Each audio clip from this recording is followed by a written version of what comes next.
ਵਿਚਾਰ ਸਾਂਝੀ ਕਰ ਰਹੇ ਹਾਂ ਔਰ ਜੀਵਨ ਜੁਗਤ ਸਿੱਖਣ ਦਾ ਯਤਨ ਕਰ ਰਹੇ ਹਾਂ ਕਿ ਕਿਵੇਂ ਮਨੁੱਖ ਦੀ ਜ਼ਿੰਦਗੀ ਸੌਖੀ ਸੁਖਾਲੀ ਹੋਵੇ, ਇਹ ਚੜ੍ਹਦੀ ਕਲਾ ਵਿੱਚ ਵਿਚਰੇ, ਜੀਵਨ ਮੁਕਤੀ ਦਾ ਆਨੰਦ ਮਾਣੇ ਔਰ ਇਸ ਸੰਸਾਰ ਔਰ ਸਮਾਜ ਨੂੰ ਬੇਗਮ ਪੂਰਾ ਬਣਾਇਆ ਜਾ ਸਕੇ। ਅੱਜ ਬਾਬਾ ਫਰੀਦ ਜੀ ਦੇ 41 ਨੰਬਰ ਸ਼ਲੋਕ ਤੋਂ ਵਿਚਾਰ ਆਰੰਭ ਕਰ ਰਹੇ ਹਾਂ। ਇਹ ਪਾਵਨ ਸ਼ਲੋਕ ਆਦਿ ਸ੍ਰੀ ਗੁਰੂ ਗ੍ਰੰਥ ਸਾਹਿਬ ਜੀ ਦੇ ਪਾਵਨ ਅੰਗ 1380 ਤੇ ਅੰਕਿਤ ਹੈ।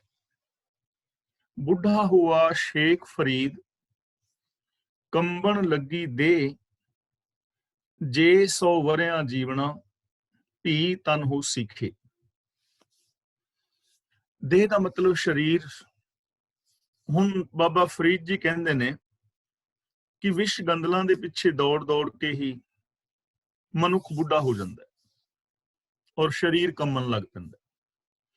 ਜਿਵੇਂ ਬਚਪਨ ਨਹੀਂ ਰਹਿੰਦਾ, ਬਚਪਨ ਤੋਂ ਬਾਅਦ ਜਵਾਨੀ ਆ ਜਾਂਦੀ ਹੈ, ਜਵਾਨੀ ਵੀ ਨਹੀਂ ਰਹਿੰਦੀ, ਆਖਿਰ ਬੁਢੇਪਾ ਆ ਜਾਂਦਾ ਹੈ। ਔਰ ਕੰਬਣ ਲੱਗੀ ਦੇਹ ਦਾ ਮਤਲਬ ਕਿ ਸਰੀਰ ਦੇ ਵਿੱਚ ਬਲ ਨਹੀਂ ਰਹਿ ਜਾਂਦਾ। ਜੋ ਜਵਾਨੀ ਦੇ ਵਿੱਚ ਜੋਸ਼ ਸੀ, ਤਾਕਤ ਸੀ, ਉਹ ਨਹੀਂ ਰਹਿ ਜਾਂਦੀ। ਪਰ ਬਾਬਾ ਫਰੀਦ ਜੀ ਕਹਿੰਦੇ ਨੇ, ਜੇ 100 ਵਰਿਆਂ ਜੀਵਣਾ, ਧੀ ਤਨ ਹੋ ਸਿੱਖੇ। ਜੇ 100 ਵਰਿਆਂ ਦਾ ਮਤਲਬ ਕਿ ਜੇ ਸੈਂਕੜੇ ਸਾਲ ਹੋਰ ਵੀ ਜੀਣ ਲਈ ਮਿਲ ਜਾਣ, ਧੀ ਤਨ ਹੋ ਸਿੱਖੇ। ਸਰੀਰ ਨੇ ਤਿੱਖੇ ਫਿਰ ਵੀ ਹੋਣਾ, ਇਹਨੇ ਮਿੱਟੀ ਫਿਰ ਵੀ,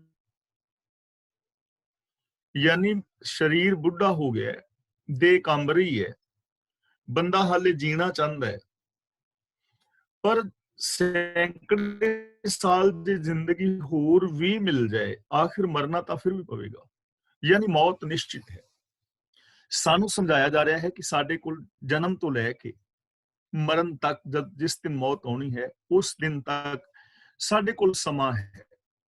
ਜਨਮ ਤੋਂ ਲੈ ਕੇ ਜਿਸ ਦਿਨ ਅਸੀਂ ਜਨਮੇ ਔਰ ਜਿਸ ਦਿਨ ਅਸੀਂ ਮਰਾਂਗੇ, ਜੋ ਦਰਮਿਆਨ ਸਮਾਂ ਮਿਲਿਆ ਹੈ, ਇਹਨੂੰ ਅਸੀਂ ਜੀਵਨ ਕਹਿੰਦੇ ਹਾਂ। ਹੁਣ ਮਹਾਨਤਾ ਜੀਵਨ ਦੀ ਨਹੀਂ ਹੈ, ਮਹਾਨਤਾ ਲੰਬੀ ਜ਼ਿੰਦਗੀ ਦੀ ਨਹੀਂ ਕਿ ਕੋਈ 20 ਸਾਲ ਜੀਵੇਗਾ, ਕੋਈ 50 ਸਾਲ, ਕੋਈ 100 ਸਾਲ ਜਾਂ 200 ਸਾਲ ਜੀਵੇਗਾ। ਮਹਾਨਤਾ ਲੰਬੇ ਜੀਵਨ ਦੀ ਨਹੀਂ ਹੈ।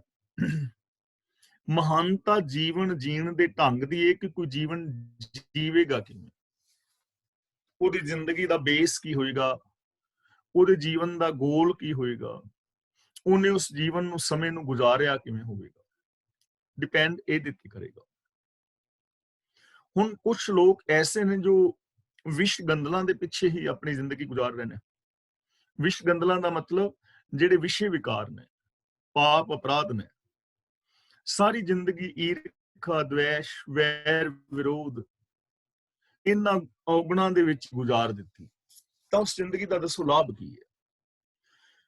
ਕੁਝ ਲੋਕ ਐਸੇ ਨੇ ਜਿਨ੍ਹਾਂ ਨੇ ਸਤ, ਸੰਤੋਖ, ਦਇਆ, ਨਿਰਭੈਤਾ, ਨਿਰਵੈਰਤਾ, ਸ਼ੁਭ ਗੁਣਾਂ ਨੂੰ ਜ਼ਿੰਦਗੀ ਦਾ ਬੇਸ ਬਣਾਇਆ ਔਰ ਹੁਕਮ ਰਜ਼ਾਈ ਚੱਲ ਕੇ ਸਚਿਆਰ ਹੋਏ ਔਰ ਸਚਿਆਰਤਾ ਵਾਲੀ ਜ਼ਿੰਦਗੀ ਜੀਵੀ।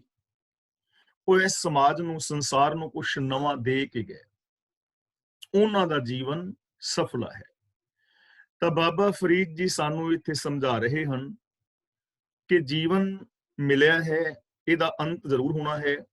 ਸੈਂਕੜੇ ਸਾਲ ਲੰਬੀ ਜ਼ਿੰਦਗੀ ਵੀ ਜੀ ਲਓ ਤਾਂ ਵੀ ਆਖਿਰ ਮੌਤ ਆਉਣੀ ਹੈ। ਸਰੀਰਕ ਜੀਵਨ ਨੇ ਇੱਕ ਦਿਨ ਖਤਮ ਹੋਣਾ ਹੈ, ਇਹ ਸੰਸਾਰ ਦਾ ਨਿਯਮ ਹੈ।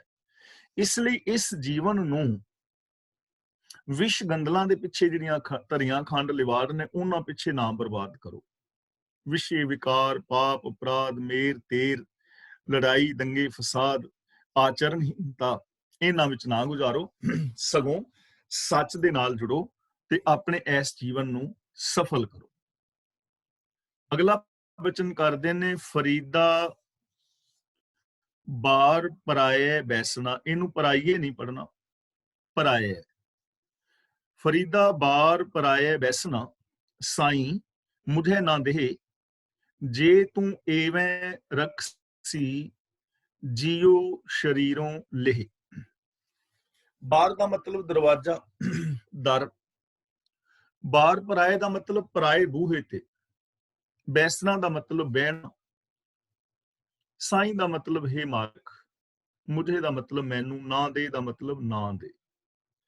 ਬਾਬਾ ਫਰੀਦ ਜੀ ਪ੍ਰਭੂ ਅੱਗੇ ਅਰਜ਼ੋਈ ਕਰ ਰਹੇ ਨੇ ਕਿ ਹੇ ਸਾਈਂ, ਇਹਨਾਂ ਵਿਸ਼ ਗੰਦਲਾਂ ਵਾਸਤੇ, ਦੁਨੀਆ ਦੇ ਪਦਾਰਥਾਂ ਦੀ ਖਾਤਰ ਮੈਨੂੰ ਪਰਾਏ ਬੂਹੇ ਤੇ ਬੈਠਣਾ ਨਾ ਦੇਈ, ਮੈਨੂੰ ਪਰਾਏ ਅਧੀਨ ਨਾ ਕਰੀ, ਗੁਲਾਮੀ ਵਾਲੀ ਜ਼ਿੰਦਗੀ ਮੈਨੂੰ ਨਾ ਦੇਵੀਂ ਕਿ ਮੈਂ ਤੇਰੇ ਦਰ ਨੂੰ ਛੱਡ ਕੇ ਤੇ ਕਿਸੇ ਹੋਰ ਦਾ ਗੁਲਾਮ ਹੋ ਜਾਵਾਂ। ਤੇ ਉਹ ਸਾਈਂ ਦਾ ਦਰ ਕਿਹੜਾ ਹੈ? ਸੱਚ, ਪ੍ਰਭੂ ਦੀ ਰਜ਼ਾ, ਹੁਕਮ, ਰੱਬੀ ਗੁਣਾਂ ਦੇ ਧਾਰਨੀ ਹੋਣਾ। ਹੁਣ ਰੱਬੀ ਰਜ਼ਾ ਨੂੰ ਛੱਡ ਕੇ, ਰੱਬੀ ਗੁਣਾਂ ਨੂੰ ਛੱਡ ਕੇ, ਸੱਚਾਈ ਨੂੰ ਛੱਡ ਕੇ ਜੇ ਕੋਈ ਵਿਸ਼ੇ ਵਿਕਾਰਾਂ ਵਾਸਤੇ, ਦੁਨਿਆਵੀ ਚਸਕਿਆਂ ਵਾਸਤੇ, ਵਿਸ਼ ਗੰਦਲਾਂ ਵਾਸਤੇ ਸਾਰੀ ਜ਼ਿੰਦਗੀ ਕਰਮ ਕਰੀ ਜਾਏ, ਇਹਨਾਂ ਦੇ ਅਧੀਨ ਹੋ ਜਾਏ, ਤੇ ਉਹ ਜ਼ਿੰਦਗੀ ਚੰਗੀ ਨਹੀਂ, ਪਹਿਲੀ ਗੱਲ।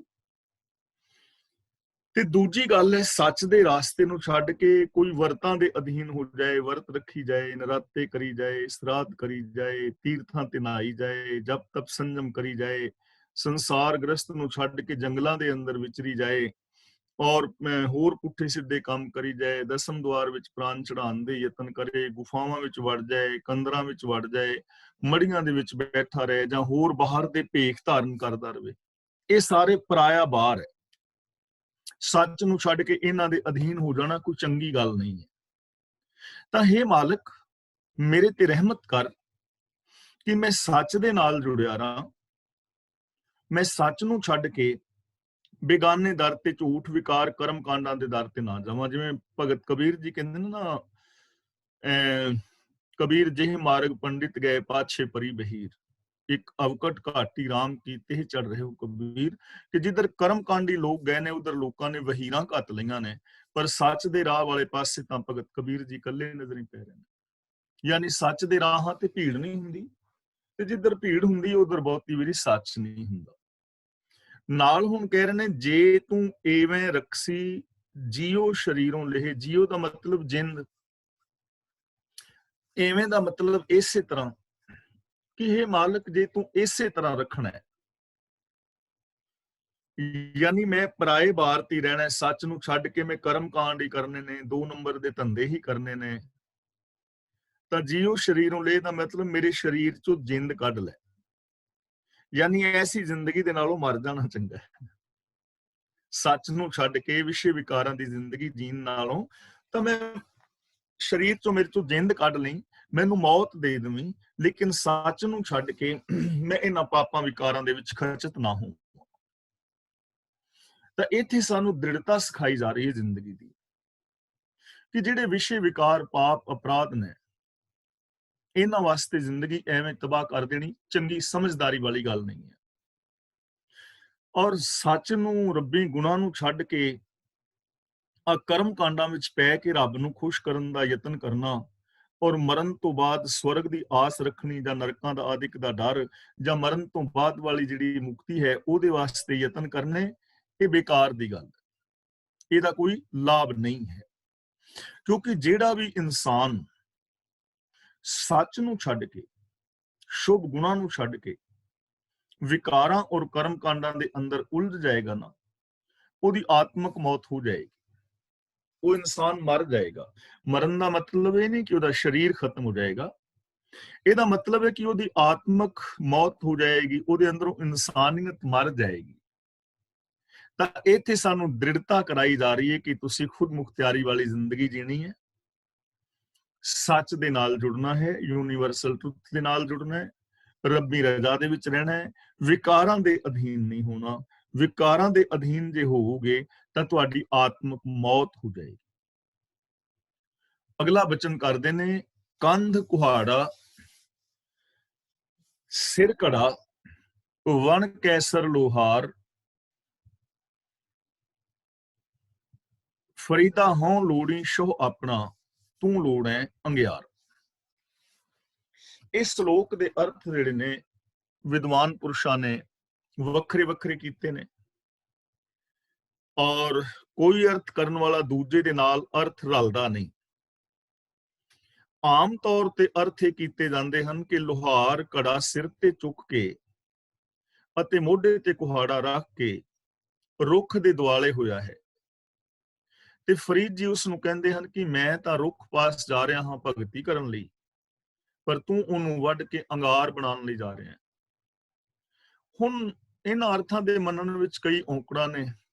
ਜੇ ਇਹ ਅਰਥ ਲਈਏ ਤਾਂ ਪਾਠ ਇੰਝ ਬਣੇਗਾ, ਵਣ ਕਹਿ ਸਰ, ਇੱਥੇ ਸਰ ਦੇ ਰਾਰੇ ਨਾਲ ਸਿਹਾਰੀ ਚਾਹੀਦੀ ਹੈ। ਦੂਜੀ ਔਂਕੜੇ ਫਰੀਦ ਜੀ ਵੱਲੋਂ ਇੱਕ ਤਰ੍ਹਾਂ ਦੀ ਹੋਮੇ ਪ੍ਰਤੀਤ ਹੁੰਦੀ ਹੈ। ਇਹ ਜਿਹੜੀ ਗੱਲ ਹੈ ਨਾ, ਇਹ ਸ਼੍ਰੋਮਣੀ ਕਮੇਟੀ ਦਾ ਜਿਹੜਾ ਟੀਕਾ ਹੈ ਉਹਦੇ ਵਿੱਚ ਲਿਖੀ ਹੈ। ਮੈਂ ਆਪ ਨੂੰ ਪੜ੍ਹ ਕੇ ਸੁਣਾ ਰਿਹਾ, ਮੈਂ ਆਪਣੇ ਕੋਲੋਂ ਨਹੀਂ ਕਹਿ ਰਿਹਾ। ਇਹ ਜਿਹੜੇ ਵਿਦਵਾਨ ਨੇ ਜਿਨ੍ਹਾਂ ਨੇ 4 ਸੰਚੀਆਂ ਲਿਖੀਆਂ ਨੇ, ਉਹਨਾਂ ਨੇ ਚੀਜ਼ ਲਿਖੀ ਹੈ। ਫਿਰ ਸਰ ਤੇ ਘੜਾ ਲੈਣ ਦਾ ਕੋਈ ਭਾਵ ਨਾ ਨਿਕਲਿਆ। ਇਹਨਾਂ ਔਂਕੜਾਂ ਨੂੰ ਦੂਰ ਕਰਕੇ ਇਉਂ ਅਰਥ ਕਰਨੇ ਬਿਹਤਰ ਮਾਲੂਮ ਹੁੰਦੇ ਨੇ। ਇਹ ਸ਼੍ਰੋਮਣੀ ਕਮੇਟੀ ਵਾਲੇ ਟੀਕੇ ਵਿੱਚ ਲਿਖਿਆ ਹੈ। ਲੋਹਾਰ ਕਿੱਧਰ ਨੂੰ ਜਾਂਦਾ ਹੈ? ਸਰੋਵਰ ਨੂੰ ਜਾਂ ਬਨ ਨੂੰ? ਉਹਦੇ ਸਿਰ ਤੇ ਘੜਾ ਹੈ ਜਿਸ ਨੂੰ ਲੈ ਕੇ ਸਰੋਵਰ ਨੂੰ ਜਾਣਾ ਹੈ, ਅਤੇ ਮੋਢੇ ਤੇ ਕੁਹਾੜਾ ਹੈ ਜਿਸ ਨਾਲ ਬਨ ਦੇ ਰੁੱਖ ਕੱਟਣੇ ਨੇ। ਘੜਾ ਕਹਿੰਦਾ ਹੈ ਕਿ ਮੈਂ ਤੇ ਆਪਣੇ ਮਾਲਕ ਸਰੋਵਰ ਨੂੰ ਢੂੰਡਦਾ ਹਾਂ, ਤੇ ਤੂੰ ਹੈ ਕੁਹਾੜੇ ਅੰਗਾਰ ਪਾਲਦਾ ਹੈ, ਭਾਵ ਰੁੱਖ ਕੱਟਣ ਨੂੰ ਫਿਰਦਾ ਹੈ, ਤਾਂ ਜੋ ਵੱਢ ਕੇ ਸਾੜ ਕੇ ਕੋਲੇ ਬਣਾਵਾਂ। ਲੋਹਾਰ ਜਗਿਆਸੂ ਹੈ। ਹਰ ਇੱਕ ਮਨੁੱਖ ਦੇ ਸਾਹਮਣੇ 2 ਰਸਤੇ ਨੇ, ਕੁਹਾੜੇ ਵਾਲਾ, ਜ਼ੁਲਮ ਵਾਲਾ, ਤੇ ਸ਼ਾਂਤ ਬਿਰਤੀ ਵਾਲਾ, ਮਾਲਿਕ ਦੀ ਢੋ ਰੱਖਣ ਵਾਲਾ। ਨਾਲ ਲੱਗਦੇ ਸਲੋਕਾਂ ਵਿੱਚ ਵੀ 2 ਕਿਸਮਾਂ ਦੇ ਲੋਕਾਂ ਦਾ ਜ਼ਿਕਰ ਹੈ। ਇਹ ਜੋ ਮੈਂ ਆਪ ਨੂੰ ਸੁਣਾਇਆ ਹੈ, ਇਹ ਸਾਰਾ ਜੋ ਸ਼੍ਰੋਮਣੀ ਕਮੇਟੀ ਵਾਲੇ ਵਿਦਵਾਨਾਂ ਨੇ 4 ਪੋਥੀਆਂ ਵਿੱਚ ਅਰਥ ਕੀਤੇ ਨੇ, ਇਹ ਉਹਨਾਂ ਦੇ ਕੀਤੇ ਹੋਏ ਅਰਥ ਨੇ। ਹੋਰ ਵੀ ਬਹੁਤ ਸਾਰੇ ਵਿਦਵਾਨ ਨੇ ਜਿਨ੍ਹਾਂ ਨੇ ਆਪਣੇ ਆਪਣੇ ਹਿਸਾਬ ਦੇ ਨਾਲ ਇਸ ਸ਼ਲੋਕ ਦੇ ਅਰਥ ਕੀਤੇ ਨੇ। ਹੁਣ ਆਪਾਂ ਭਾਈ ਸਾਹਿਬ ਸਿੰਘ ਜੀ ਦੇ ਅਰਥਾਂ ਨੂੰ ਪੜ੍ਹਨੇ ਆ। ਕੰਧ ਦੇ ਧੱਦੇ ਨਾਲ ਸਿਹਾਰੀ ਹੈ, ਜਿਸ ਦਾ ਮਤਲਬ ਕੰਧ ਉੱਤੇ, ਮੋਢੇ ਉੱਤੇ। ਸਿਰ ਉੱਤੇ, ਸਿਰ ਦੇ ਰਾਰੇ ਨਾਲ ਸਿਹਾਰੀ ਹੈ, ਸਿਰ ਤੇ। ਹੁਣ ਵਣ ਕਹਿ ਸਰ ਲੋਹਾਰ, ਇੱਥੇ ਭਾਈ ਸਾਹਿਬ ਸਿੰਘ ਜੀ ਕਹਿ ਔਰ ਸਰ ਨੂੰ ਇਕੱਠਾ ਕਰ ਰਹੇ ਨੇ। ਇਹਨੂੰ ਪੜ੍ਹਨਾ ਹੈ ਕੈਸਰ। ਕੈਸਰ, ਕੈਸਰ ਦਾ ਮਤਲਬ ਹੈ ਬਾਦਸ਼ਾਹ। ਭਾਈ ਕਾਹਨ ਸਿੰਘ ਨਾਭਾ ਨੇ ਵੀ ਇਹ ਕੈਸਰ ਦਾ ਅਰਥ ਬਾਦਸ਼ਾਹ ਕੀਤਾ ਹੈ। ਇਸੇ ਕਰਕੇ ਮੈਂ ਇਹ ਕੈਸਰ ਵਾਲੇ ਜਿਹੜੀ ਸ਼ਬਦ ਦੇ ਮੀਨਿੰਗ ਨੇ ਨਾ, ਫੋਟੋ ਸਟੇਟ ਕਿਉ ਸਚਿਆਰਾ ਗਰੁੱਪ ਦੇ ਵਿੱਚ ਪਾ ਦਿੱਤੀ ਹੈ। ਉਥੋਂ ਆਪ ਸਾਰੇ ਵੀਰ ਭੈਣਾਂ ਥੋੜਾ ਹੋਰ ਵਿਸਥਾਰ ਦੇ ਨਾਲ ਪੜ੍ਹ ਸਕਦੇ ਹੋ। ਕੈਸਰ ਦਾ ਮਤਲਬ ਬਾਦਸ਼ਾਹ। ਔਰ ਉਹ ਜੋ ਗਰੁੱਪ ਦੇ ਵਿੱਚ ਮੈਂ ਪਾਇਆ ਨਾ, ਉਹਦੇ ਵਿੱਚ ਆਪ ਨੂੰ ਹੋਰ ਇਹਦੇ ਨਾਲੋਂ ਵਿਸਥਾਰ ਦੇ ਨਾਲ ਤੁਸੀਂ ਪੜ੍ਹ ਸਕੋਗੇ, ਤੇ ਉੱਥੋਂ ਤੁਸੀਂ ਆਪ ਪੜ੍ਹ ਸਕਦੇ ਹੋ। ਹੁਣ ਭਾਈ ਸਾਹਿਬ ਜੀ ਕਹਿੰਦੇ ਨੇ ਕਿ ਮੋਢੇ ਤੇ ਕੁਹਾੜਾ ਔਰ ਸਿਰ ਉੱਤੇ ਘੜਾ ਰੱਖੀ ਲੋਹਾਰ ਜੰਗਲ ਵਿੱਚ ਬਾਦਸ਼ਾਹ ਬਣਿਆ ਹੋਇਆ ਹੈ। ਜੰਗਲ ਵਿੱਚ ਜਾ ਕੇ ਉਹ ਜਿਹੜੇ ਮਰਜ਼ੀ ਰੁੱਖ ਨੂੰ ਵੱਢਦਾ ਹੈ, ਕਿਉਂਕਿ ਜਿਸ ਰੁੱਖ ਤੇ ਚਾਹੇ ਉਹ ਕੁਹਾੜਾ ਚਲਾ ਸਕਦਾ ਹੈ। ਹੁਣ ਇੱਥੇ ਕਈ ਵਿਦਵਾਨਾਂ ਨੇ ਕੀਤਾ ਹੈ ਕਿ ਜੰਗਲ ਦਾ ਬਾਦਸ਼ਾਹ ਤਾਂ ਸ਼ੇਰ ਹੁੰਦਾ ਹੈ, ਪਰ ਗੱਲ ਇਹ ਨਹੀਂ ਹੈ। ਗੱਲ ਇਹ ਹੈ ਕਿ ਲੋਹਾਰ ਜਿਹੜਾ ਹੈ ਬਾਦਸ਼ਾਹ ਬਣਿਆ ਹੋਇਆ, ਜੰਗਲ ਵਿੱਚ ਜਾ ਕੇ ਜਿਹੜੇ ਮਰਜ਼ੀ ਰੁੱਖ ਦੇ ਉੱਤੇ ਉਹ ਕੁਹਾੜਾ ਚਲਾਉਂਦਾ ਹੈ। ਤੇ ਇਸੇ ਤਰ੍ਹਾਂ ਮਨੁੱਖ ਜਗਤ ਰੂਪ ਜੰਗਲ ਦੇ ਵਿੱਚ ਵੀ ਸਰਦਾਰ ਹੈ। ਇਹ ਚੀਜ਼ ਹੁਣ ਸਮਝਣ ਵਾਲੀ ਹੈ। ਮੋਢੇ ਤੇ ਕੁਹਾੜਾ ਰੁੱਖ ਵੱਢਣ ਲਈ, ਤੇ ਸਿਰ ਦੇ ਉੱਤੇ ਘੜਾ ਇਸ ਕਰਕੇ ਕਿਉਂਕਿ ਉਹਦੇ ਵਿੱਚ ਪਾਣੀ ਹੁੰਦਾ ਹੈ। ਘਰੋਂ ਹੀ ਪਾਣੀ ਲੈ ਕੇ ਜਾਂਦੇ ਨੇ, ਕਿਤੇ ਪਾਣੀ ਪੀਣਾ ਪੈ ਸਕਦਾ ਹੈ। ਸਿਰ ਤੇ ਘੜਾ ਰੱਖੀ ਲੋਹਾਰ ਜੰਗਲ ਵਿੱਚ ਬਾਦਸ਼ਾਹ ਬਣਿਆ ਹੋਇਆ ਹੈ, ਕਿਉਂਕਿ ਜਿਸ ਰੁੱਖ ਤੇ ਚਾਹੇ ਕੁਹਾੜਾ ਚਲਾ ਸਕਦਾ ਹੈ। ਤੇ ਗੱਲ ਇੱਥੇ ਕੇਵਲ ਲੋਹਾਰ ਦੀ ਨਹੀਂ ਹੈ, ਗੱਲ ਇੱਥੇ ਹੁਣ ਸੰਸਾਰ ਦੀ ਹੈ। ਇਹ ਇੱਕ ਮਿਸਾਲ ਲਈ ਹੈ ਲੋਹਾਰ ਦੀ ਔਰ ਜੰਗਲ ਦੀ। ਇਸੇ ਤਰ੍ਹਾਂ ਮਨੁੱਖ ਜਗਤ ਰੂਪ ਜੰਗਲ ਦੇ ਵਿੱਚ ਵੀ ਸਰਦਾਰ ਹੈ। ਇਹ ਸੰਸਾਰ ਵੀ ਮਾਨੋ ਇੱਕ ਜੰਗਲ ਹੈ। ਇਹਨੇ ਆਪਣੇ ਜੀਵਨ ਨੂੰ ਵੀ ਜੰਗਲ ਬਣਾਇਆ ਹੋਇਆ ਹੈ। ਤੇ ਬਾਬਾ ਫਰੀਦ ਜੀ ਕਹਿੰਦੇ ਨੇ, ਹਉ ਲੋੜੀ ਸੋ ਆਪਣਾ ਫਰੀਦਾ, ਹਉ ਲੋੜੀ ਸੋ ਆਪਣਾ। ਇਹ ਜੋ ਲੋੜੀ ਸ਼ਬਦ ਹੈ ਨਾ, ਬਿੰਦੀ ਲਗਾ ਕੇ ਪੜਾਂਗੇ, ਲੋੜੀ, ਮੈਂ ਲੋੜਦਾ ਹਾਂ, ਮੈਂ ਲੱਭਦਾ ਹਾਂ। ਤੂੰ ਲੋੜ ਹੈ ਅੰਗਿਆਰ, ਤੂੰ ਲੋੜਦਾ ਹੈ, ਤੂੰ ਲੱਭਦਾ ਹੈ। ਤਾਂ ਹੇ ਫਰੀਦ, ਇਸ ਜਗਤ ਜੰਗਲ ਵਿੱਚ ਮੈਂ ਤਾਂ ਆਪਣੇ ਪ੍ਰਭੂ ਨੂੰ ਲੱਭ ਰਿਹਾ ਹਾਂ, ਤੇ ਤੂੰ ਜੀਵ ਲੋਹਾਰ ਵਾਂਗੂ ਕੋਲੇ ਲੱਭ ਰਿਹਾ ਹੈ, ਵਿਸ਼ ਗੰਦਲਾਂ ਲੱਭ ਰਿਹਾ ਹੈ। ਇੱਥੇ ਇੱਕ ਮਿਸਾਲ ਦਿੱਤੀ, ਸਿਰਫ ਜੰਗਲ ਦੇ ਅੰਦਰ ਜਾਣ ਦਾ ਮਕਸਦ ਹੈ। ਇੱਕ ਤੇ ਜੰਗਲ ਦੇ ਵਿੱਚ ਗਿਆ ਹੈ ਵਨਸਪਤੀ ਨੂੰ ਵੇਖਣ ਲਈ, ਜਾਂ ਸੈਰ ਕਰਨ ਲਈ। ਦੂਜਾ ਬੰਦਾ ਗਿਆ ਹੈ ਜੰਗਲ ਦੇ ਵਿੱਚੋਂ ਲੱਕੜਾਂ ਆਦਿਕ ਵੱਢ ਕੇ ਉਹਨਾਂ ਦੇ ਕੋਲੇ ਬਣਾਉਣ ਵਾਸਤੇ। ਇਹ ਸੰਸਾਰ ਵੀ ਇੱਕ ਜੰਗਲ ਦੀ ਤਰ੍ਹਾਂ ਹੈ। ਇਹਦੇ ਵਿੱਚ ਵੀ ਦੋ ਤਰ੍ਹਾਂ ਦੇ ਲੋਕ ਨੇ। ਇੱਕ ਉਹ ਨੇ ਜੋ ਅੰਗਿਆਰ ਲੋੜਦੇ ਨੇ, ਅੰਗਿਆਰ ਲੱਭਦੇ ਨੇ, ਵਿਸ਼ ਗੰਦਲਾਂ ਲੱਭਦੇ ਨੇ। ਕਾਮ, ਕ੍ਰੋਧ, ਲੋਭ, ਮੋਹ, ਹੰਕਾਰ, ਆਸਾ, ਤ੍ਰਿਸ਼ਨਾ, ਚੁਗਲੀ, ਨਿੰਦਾ, ਝੂਠ, ਫਰੇਬ, ਇਹ ਲੱਭਦੇ ਫਿਰਦੇ ਨੇ, ਇਹਨਾਂ ਵਾਲੀ ਜ਼ਿੰਦਗੀ ਜੀ ਰਹੇ ਨੇ। ਤੇ ਕੁਝ ਲੋਕ ਐਸੇ ਮਹਾਨ ਨੇ ਜੋ ਇਸ ਸੰਸਾਰ ਦੇ ਅੰਦਰ ਰੱਬ ਨੂੰ ਲੱਭਦੇ ਨੇ, ਰੱਬੀ ਗੁਣਾਂ ਨੂੰ ਲੱਭਦੇ ਨੇ। ਸਤ, ਸੰਤੋਖ, ਦਇਆ, ਧਰਮ, ਧੀਰਜ, ਨਿਰਭੈਤਾ, ਨਿਰਵੈਰਤਾ, ਸੇਵਾ, ਪ੍ਰੇਮ, ਕੁਰਬਾਨੀ ਆਦਿਕ ਹਰ ਇਨਸਾਨ ਦੇ ਨਾਲ ਰੱਬ ਵਰਗਾ ਪਿਆਰ ਸਤਿਕਾਰ ਕਰਨਾ, ਉੱਚੀ ਸੁੱਚੀ ਜ਼ਿੰਦਗੀ ਦਾ ਰਾਹ ਲੱਭ ਰਹੇ ਨੇ। ਦੋ ਤਰ੍ਹਾਂ ਦੇ ਇਸ ਸੰਸਾਰ ਦੇ ਅੰਦਰ ਮਨੁੱਖ ਨੇ। ਤਾਂ ਇੱਥੇ ਜੰਗਲ ਦਾ ਔਰ ਲੋਹਾਰ ਦਾ ਪ੍ਰਮਾਣ ਲੈ ਕੇ ਸਾਨੂੰ ਸਮਝਾਇਆ ਇਹ ਗਿਆ ਹੈ ਕਿ ਇਸ ਸੰਸਾਰ ਵਿੱਚ ਦੋ ਤਰ੍ਹਾਂ ਦੀਆਂ ਬਿਰਤੀਆਂ ਨੇ ਮਨੁੱਖਾਂ ਦੀਆਂ। ਇੱਕ ਸ਼ੁਭ ਗੁਣਾਂ ਨੂੰ ਲੱਭ ਰਹੇ ਨੇ, ਇੱਕ ਇਸ ਸੰਸਾਰ ਦੇ ਹਰ ਮਨੁੱਖ ਨੂੰ ਰੱਬ ਦਾ ਰੂਪ ਕਰਕੇ ਵੇਖਣਾ ਚਾਹੁੰਦੇ ਨੇ, ਤੇ ਦੂਜੇ ਉਹ ਨੇ ਜੋ ਇਸ ਸੰਸਾਰ ਦੇ ਵਿੱਚੋਂ ਵਿਸ਼ੇ ਵਿਕਾਰ, ਪਾਪ ਔਰ ਅਪਰਾਧ ਲੱਭ ਰਹੇ ਨੇ। ਤਾਂ ਸਾਨੂੰ ਇੱਥੇ ਸਮਝਾਇਆ ਜਾ ਰਿਹਾ ਹੈ ਕਿ ਭਾਈ ਇਹ ਜੋ ਵਿਸ਼ ਗੰਦਲਾਂ, ਧਰੀਆਂ, ਖੰਡ, ਲਿਵਾੜ ਨੇ, ਇਹ ਆਤਮਿਕ ਜੀਵਨ ਦੀ ਬਰਬਾਦੀ ਦਾ ਕਾਰਨ ਬਣ ਗਈਆਂ। ਇਸ ਕਰਕੇ ਇਸ ਸੰਸਾਰ ਜੰਗਲ ਦੇ ਵਿੱਚ ਰਹਿ ਕੇ ਤੁਸੀਂ ਪ੍ਰਭੂ ਦੀ ਖੋਜ ਕਰੋ, ਰੱਬੀ ਗੁਣਾਂ ਦੀ ਖੋਜ ਕਰੋ, ਸੈਲਫ ਐਨਾਲਿਸਿਸ ਕਰੋ ਕਿ ਤੁਹਾਡੇ ਅੰਦਰ ਕਿੰਨੇ ਕੁ ਵਿਕਾਰ ਨੇ, ਕਿੰਨੇ ਕੁ ਗੁਣ ਨੇ। ਉਹਨਾਂ ਵਿਕਾਰਾਂ ਨੂੰ ਖਤਮ ਕਰੋ, ਆਪਣੇ ਅੰਦਰੋਂ ਸ਼ੁਭ ਗੁਣਾਂ ਦੇ ਧਾਰਨੀ ਹੋਵੋ। ਇਸ ਸੰਸਾਰ ਦੇ ਅੰਦਰ ਵੀ ਆਮ ਇਨਸਾਨਾਂ ਦੀ ਜੋ ਕੁਆਲਿਟੀਜ਼ ਨੇ, ਜੋ ਉਹਨਾਂ ਦੇ ਗੁਣ ਨੇ, ਉਹਨਾਂ ਨੂੰ ਵੇਖਣ ਦਾ ਯਤਨ ਕਰੋ। ਹਰ ਇੱਕ ਦੇ ਅੰਦਰ ਕੋਈ ਨਾ ਕੋਈ ਚੰਗਿਆਈ ਹੈ, ਹਰ ਥਾਂ ਦੇ ਉੱਤੇ ਕੋਈ ਨਾ ਸੁੱਖ, ਆਰਾਮ ਆਦਿਕ ਸਾਨੂੰ ਦਿਸਦਾ ਹੈ। ਚਾਰ ਚੁਫੇਰੇ ਖੁਸ਼ੀਆਂ ਖੇੜਿਆਂ ਨੂੰ ਖੋਜੋ, ਸ਼ੁਭ ਗੁਣਾਂ ਨੂੰ ਖੋਜੋ।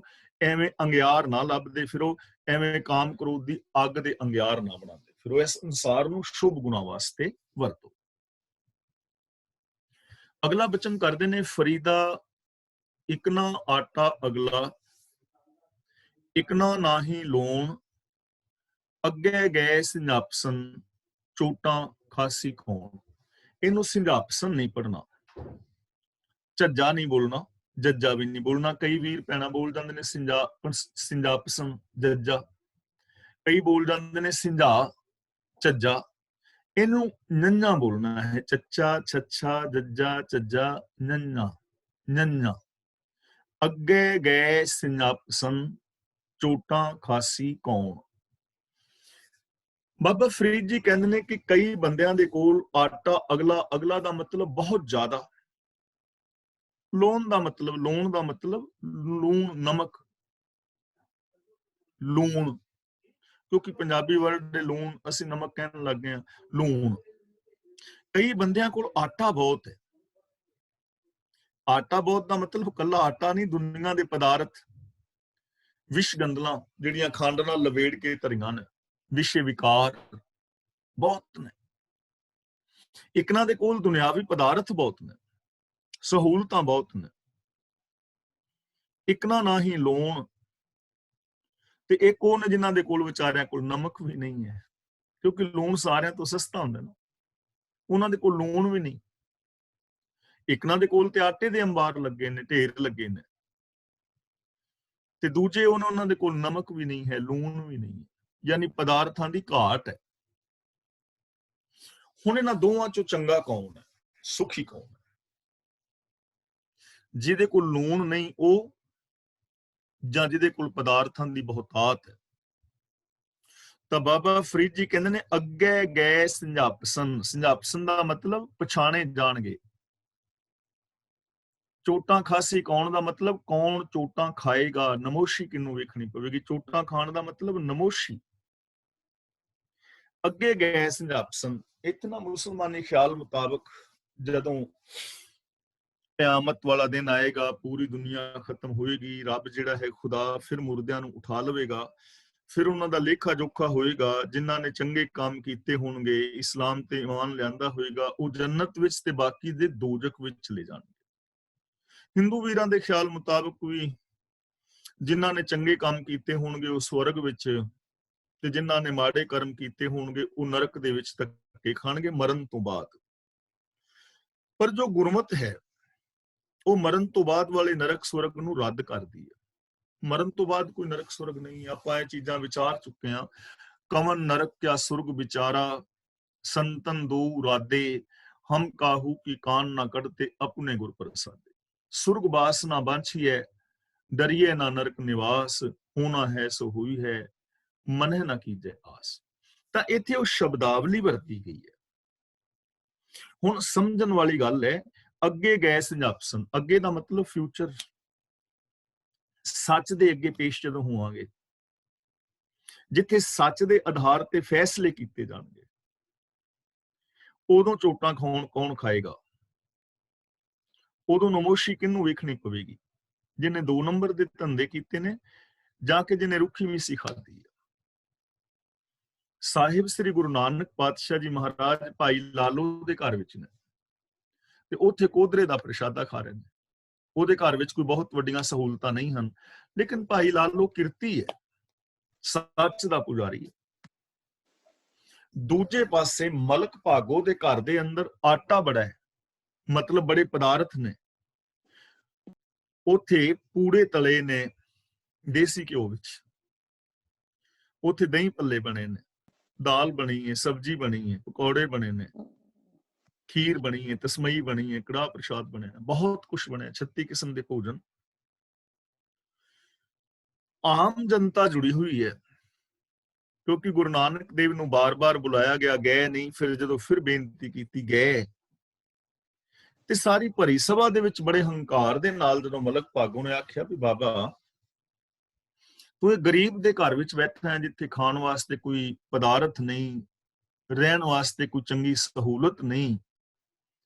ਆ ਦੇਖ ਮੇਰਾ ਘਰ, ਜਿੱਥੇ ਚੰਗੇ ਤੋਂ ਚੰਗੇ ਇੱਥੇ ਗਦੇਲੇ ਨੇ, ਮਖਮਲੀ ਖਾਣ ਵਾਸਤੇ ਪਦਾਰਥ ਨੇ, ਸੁੱਖ ਸਹੂਲਤਾਂ ਨੇ। ਆ ਦੇਖ 36 ਕਿਸਮ ਦੇ ਭੋਜਨ ਪਦਾਰਥ ਜਿਹੜੇ ਬ੍ਰਾਹਮਣਾਂ ਨੇ ਤਿਆਰ ਕੀਤੇ ਹੋਏ ਨੇ ਸੁਚਮਤਾ ਦੇ ਨਾਲ। ਤਾਂ ਗੁਰੂ ਨਾਨਕ ਪਾਤਸ਼ਾਹ ਜੀ ਕਹਿੰਦੇ ਨੇ, ਪਿਆਰਿਆ, ਬਾਹਰੀ ਤੇਰੀ ਸੁਚਮਤਾ ਹੈ, ਲੇਕਿਨ ਅੰਦਰ ਤੇਰੇ ਝੂਠ ਹੈ। ਇਹ ਪੂੜੇ ਤੇਰੇ ਦੇਸੀ ਘਿਓ ਵਿੱਚ ਤਲੇ ਨਹੀਂ, ਇਹ ਆ ਜਿਹੜੀ ਮਜ਼ਲੂਮ ਜਨਤਾ ਹੈ, ਇਹਦੇ ਖੂਨ ਦੇ ਵਿੱਚ ਤਲੇ ਹੋਏ ਨੇ। ਕਿਉਂਕਿ ਤੇਰੇ ਕੰਮ 2 ਨੰਬਰ ਦੇ ਧੰਦੇ ਨੇ, ਰਿਸ਼ਵਤਖੋਰੀ, ਚੋਰ ਬਜ਼ਾਰੀ। ਕਿਸਾਨ ਸਾਰੀ ਜ਼ਿੰਦਗੀ ਕੰਮ ਕਰਦੇ ਨੇ, ਤੂੰ ਜ਼ਿਮੀਂਦਾਰਾ ਸਿਸਟਮ ਵਿੱਚ ਸਾਰੀ ਫਸਲ ਤੂੰ ਲੈ ਜਾਣਾ, ਤੇ ਇੱਕ ਦਿਨ ਸਾਲ ਦੇ ਵਿੱਚ ਇਹਨਾਂ ਨੂੰ ਪੂੜੇ ਖਵਾ ਕੇ ਤੂੰ ਧਰਮੀ ਥੋੜੀ ਹੋ ਚੱਲਿਆ। ਹੁਣ ਇੱਥੇ ਚੋਟਾਂ ਕੌਣ ਖਾ ਰਿਹਾ? ਨਮੋਸ਼ੀ ਕਿਹਨੂੰ ਹੋ ਰਹੀ ਹੈ? ਮਲਕ ਭਾਗੋ ਨੂੰ ਨਾ। ਇਹਦਾ ਮਤਲਬ ਇਹ ਨਹੀਂ ਕਿ ਸਾਰੇ ਅਮੀਰ ਮਾੜੇ ਹੁੰਦੇ ਨੇ ਜਾਂ ਸਾਰੇ ਗਰੀਬ ਚੰਗੇ ਹੁੰਦੇ ਨੇ। ਗੱਲ ਇਹ ਹੈ ਕਿ ਜਿਹਦੀ ਕਿਰਤ ਕਮਾਈ ਸੱਚੀ ਸੁੱਚੀ ਹੈ ਨਾ, ਉਹਨੂੰ ਜ਼ਿੰਦਗੀ ਵਿੱਚ ਕਿਤੇ ਨਮੋਸ਼ੀ ਨਹੀਂ ਹੋਏਗੀ। ਬੇਸ਼ੱਕ ਉਹਦੇ ਕੋਲ ਪਦਾਰਥ ਜ਼ਿਆਦੇ ਨੇ ਜਾਂ ਘੱਟ ਨੇ, ਉਹ ਸੁਰਖਰੂ ਹੋਏਗਾ। ਇਸ ਲਈ ਇਹ ਦੁਨੀਆ ਦੇ ਅੰਦਰ ਕੁਝ ਲੋਕ ਉਹ ਨੇ ਜਿਨ੍ਹਾਂ ਦੇ ਕੋਲ ਪਦਾਰਥਾਂ ਦੀ ਬਹੁਤਾਤ ਹੈ, ਵਿਸ ਗੰਦਲਾਂ ਬਹੁਤ ਨੇ, ਵਿਸ਼ੇ ਵਿਕਾਰਾਂ ਰਾਹੀਂ ਉਹਨਾਂ ਨੇ ਚੀਜ਼ਾਂ ਇਕੱਠੀਆਂ ਕੀਤੀਆਂ ਨੇ। ਪਰ ਦੂਜੇ ਉਹ ਨੇ ਜਿਨ੍ਹਾਂ ਦੇ ਕੋਲ ਦੁਨਿਆਵੀ ਜਿਹੜੀਆਂ ਰੋਟੀ, ਕੱਪੜੇ, ਮਕਾਨ ਦੀਆਂ ਲੋੜਾਂ ਵੀ ਪੂਰੀਆਂ ਨਹੀਂ ਹੋ ਰਹੀਆਂ, ਲੇਕਿਨ ਉਹਨਾਂ ਨੇ ਸੱਚ ਨੂੰ ਨਹੀਂ ਛੱਡਿਆ, ਉਹਨਾਂ ਨੇ ਇਨਸਾਨੀਅਤ ਨੂੰ ਨਹੀਂ ਛੱਡਿਆ। ਤਾਂ ਅੱਗੇ ਗਏ ਸੰਜਾਪਸਨ ਦਾ ਮਤਲਬ, ਜਿੱਥੇ ਸੱਚ ਨੂੰ ਬੇਸ ਬਣਾ ਕੇ ਫੈਸਲੇ ਕੀਤੇ ਜਾਣਗੇ ਨਾ, ਸੱਚ ਦੇ ਅੱਗੇ ਜਦੋਂ ਪੇਸ਼ ਹੋਣਾ ਪਵੇਗਾ, ਉਦੋਂ ਉਹਨਾਂ ਲੋਕਾਂ ਨੂੰ ਨਮੋਸ਼ੀ ਹੋਏਗੀ ਜਿਨ੍ਹਾਂ ਨੇ ਮਾੜੇ ਕਰਮ ਕੀਤੇ ਹੋਣ।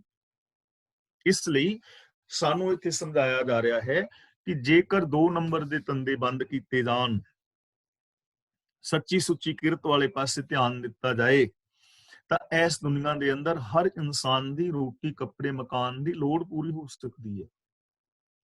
ਜੇ ਮਤਲਬ ਵਿਸ਼ੇ ਵਿਕਾਰਾਂ ਵਾਲਿਆਂ ਦੇ ਅੰਦਰ ਸੰਤੋਖ ਆ ਜਾਏ, ਸੱਚਾਈ ਆ ਜਾਏ, ਤਾਂ ਉਹ ਦੂਜਿਆਂ ਦੀ ਹੈਲਪ ਕਰ ਸਕਦੇ ਨੇ।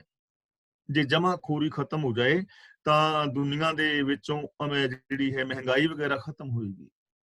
ਔਰ ਇਹ ਜੋ ਕਾਣੀ ਅਰਥ ਵੰਡ ਹੈ, ਇਸ ਕਾਣੀ ਅਰਥ ਵੰਡ ਨੂੰ ਠੀਕ ਢੰਗ ਦੇ ਨਾਲ ਵੰਡਿਆ ਜਾ ਸਕਦਾ ਹੈ। ਜਿਵੇਂ ਗੁਰੂ ਪਾਤਸ਼ਾਹ ਜੀ ਨੇ ਦਸਵੰਧ ਦੀ ਗੱਲ ਕੀਤੀ ਹੈ, ਵੰਡ ਕੇ ਛਕਣ ਦੀ ਗੱਲ ਕੀਤੀ, ਤਾਂ ਇੱਥੇ ਸਾਨੂੰ ਸਮਝਾਇਆ ਜਾ ਰਿਹਾ, ਪਿਆਰਿਓ, ਜ਼ਰੂਰਤ ਹੈ ਕਿ ਜ਼ਿੰਦਗੀ ਦੇ ਅੰਦਰ ਜੋ ਵੀ ਅਸੀਂ ਜੀਵਨ ਵਾਸਤੇ ਸਹੂਲਤਾਂ ਪੈਦਾ ਕਰੀਏ, ਸੱਚ ਨੂੰ ਛੱਡ ਕੇ ਨਾ ਕਰੀਏ, ਨਹੀਂ ਤਾਂ ਨਮੋਸ਼ੀ ਦਾ ਮੂੰਹ ਵੇਖਣਾ ਪਵੇਗਾ, ਦੁਖੀ ਹੋਣਾ ਪਵੇਗਾ।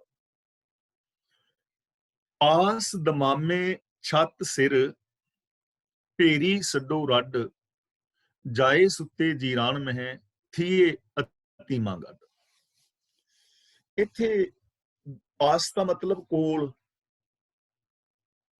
ਜਿਨ੍ਹਾਂ ਦੇ ਕੋਲ। ਦਮਾਮੇ ਦਾ ਮਤਲਬ ਧੌਂਸੇ।